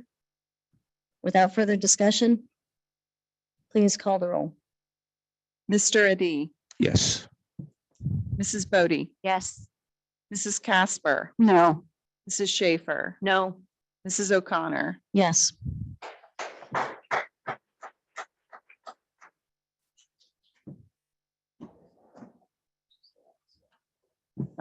Thank you, board. I know that's not easy work to go through the policies like that, and That was just the amendment. Did we vote on the? I'm sorry. We haven't voted on the- We still need a motion to, You have a motion, Mr. Adi and Mrs. Schaefer motioned to accept, approve. to But now approve the it's, policy, but now that, you're voting on the amended.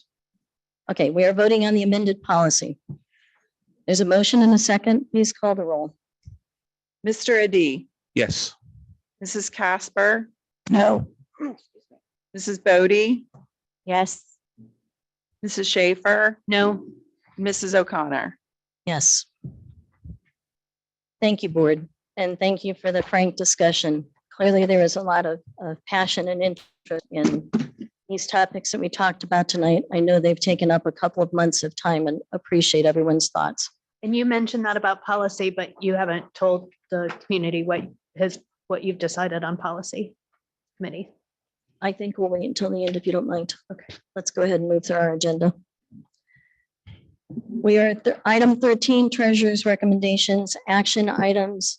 I'll take a motion to approve board minutes from February 28th of 2022, approve monthly board reports, February of 2022, and C, adopt resolution accepting the amounts and rates as determined by the Budget Commission and authorizing the necessary tax levies and certifying them to the county auditor.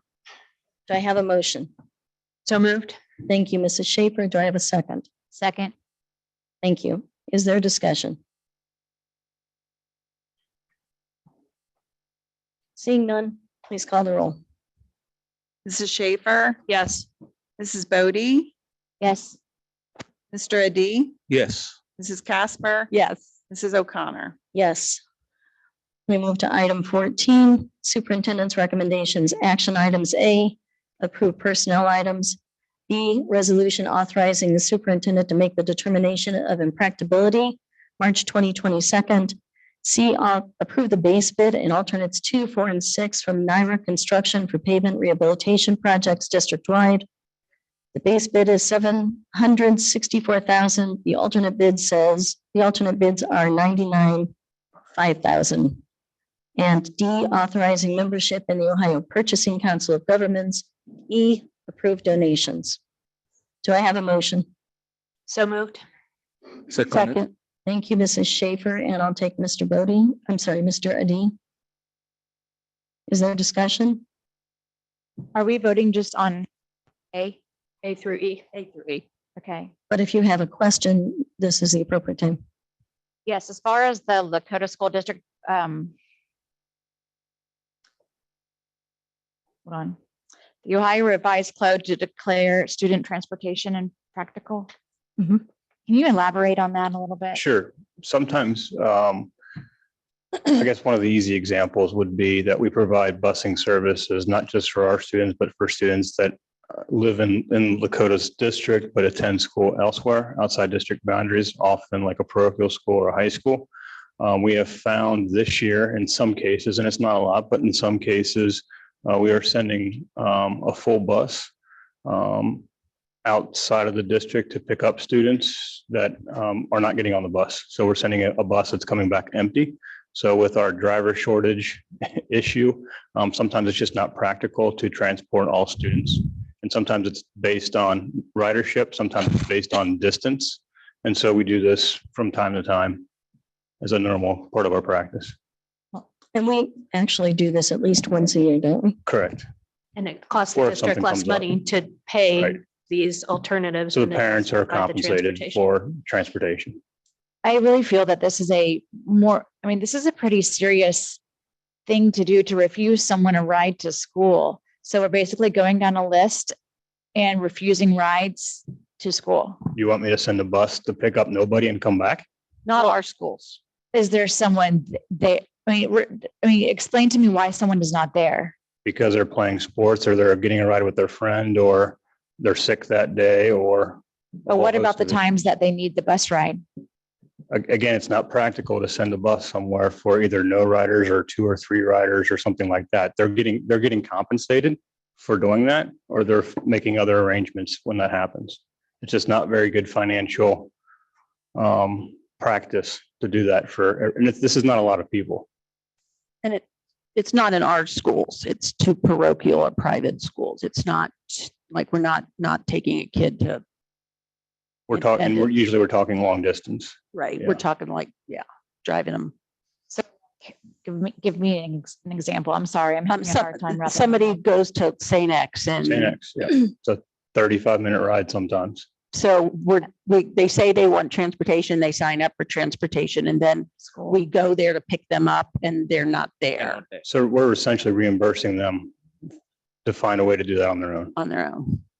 Well, I'm also not comfortable with a board member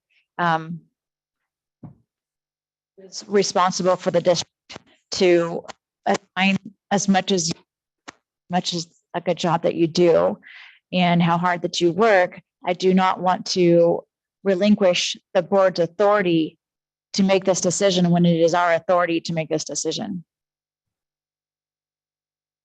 Well, you're approving the recommendation or not.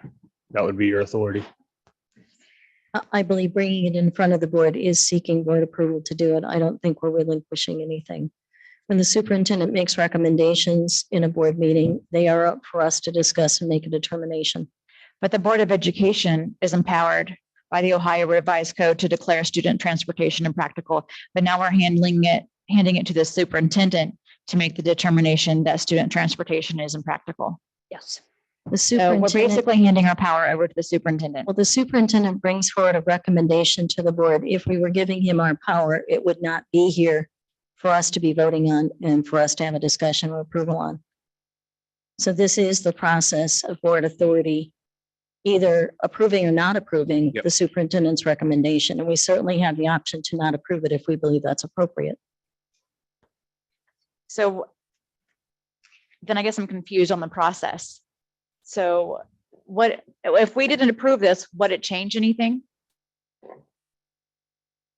Yeah. we would still be. And actually, Mr. Yes, we would still Passarge, be sending the buses. But then Mr. we should- Passarge goes through there is a process and it is defined, and he is that person on staff who works with Peterman, who's our transportation contractor, and they work through a process that's pretty defined. Mhm. There have been some changes with the new way we fund schools, which changes transportation rules. But Chris Passarge is actually going to work with that with Peterman. And then it's going to come to Mr. Miller, and then it's going to be on the board agenda for you to approve. And then I send out a check to those families for that transportation in lieu of financial contribution to them, since we're not. And certainly those families have an option to appeal that. Is that Sure. correct? Yep. So if they're not in agreement, they can appeal that to the board. That can actually appeal it to the state of Ohio. Yeah. Okay, Yep, there's a process for that. okay. Does that answer your questions? Yes, I'm still not comfortable with basically signing over my power to the superintendent. It's not really a power. It's more of the fact that It says empowered. we have experts in the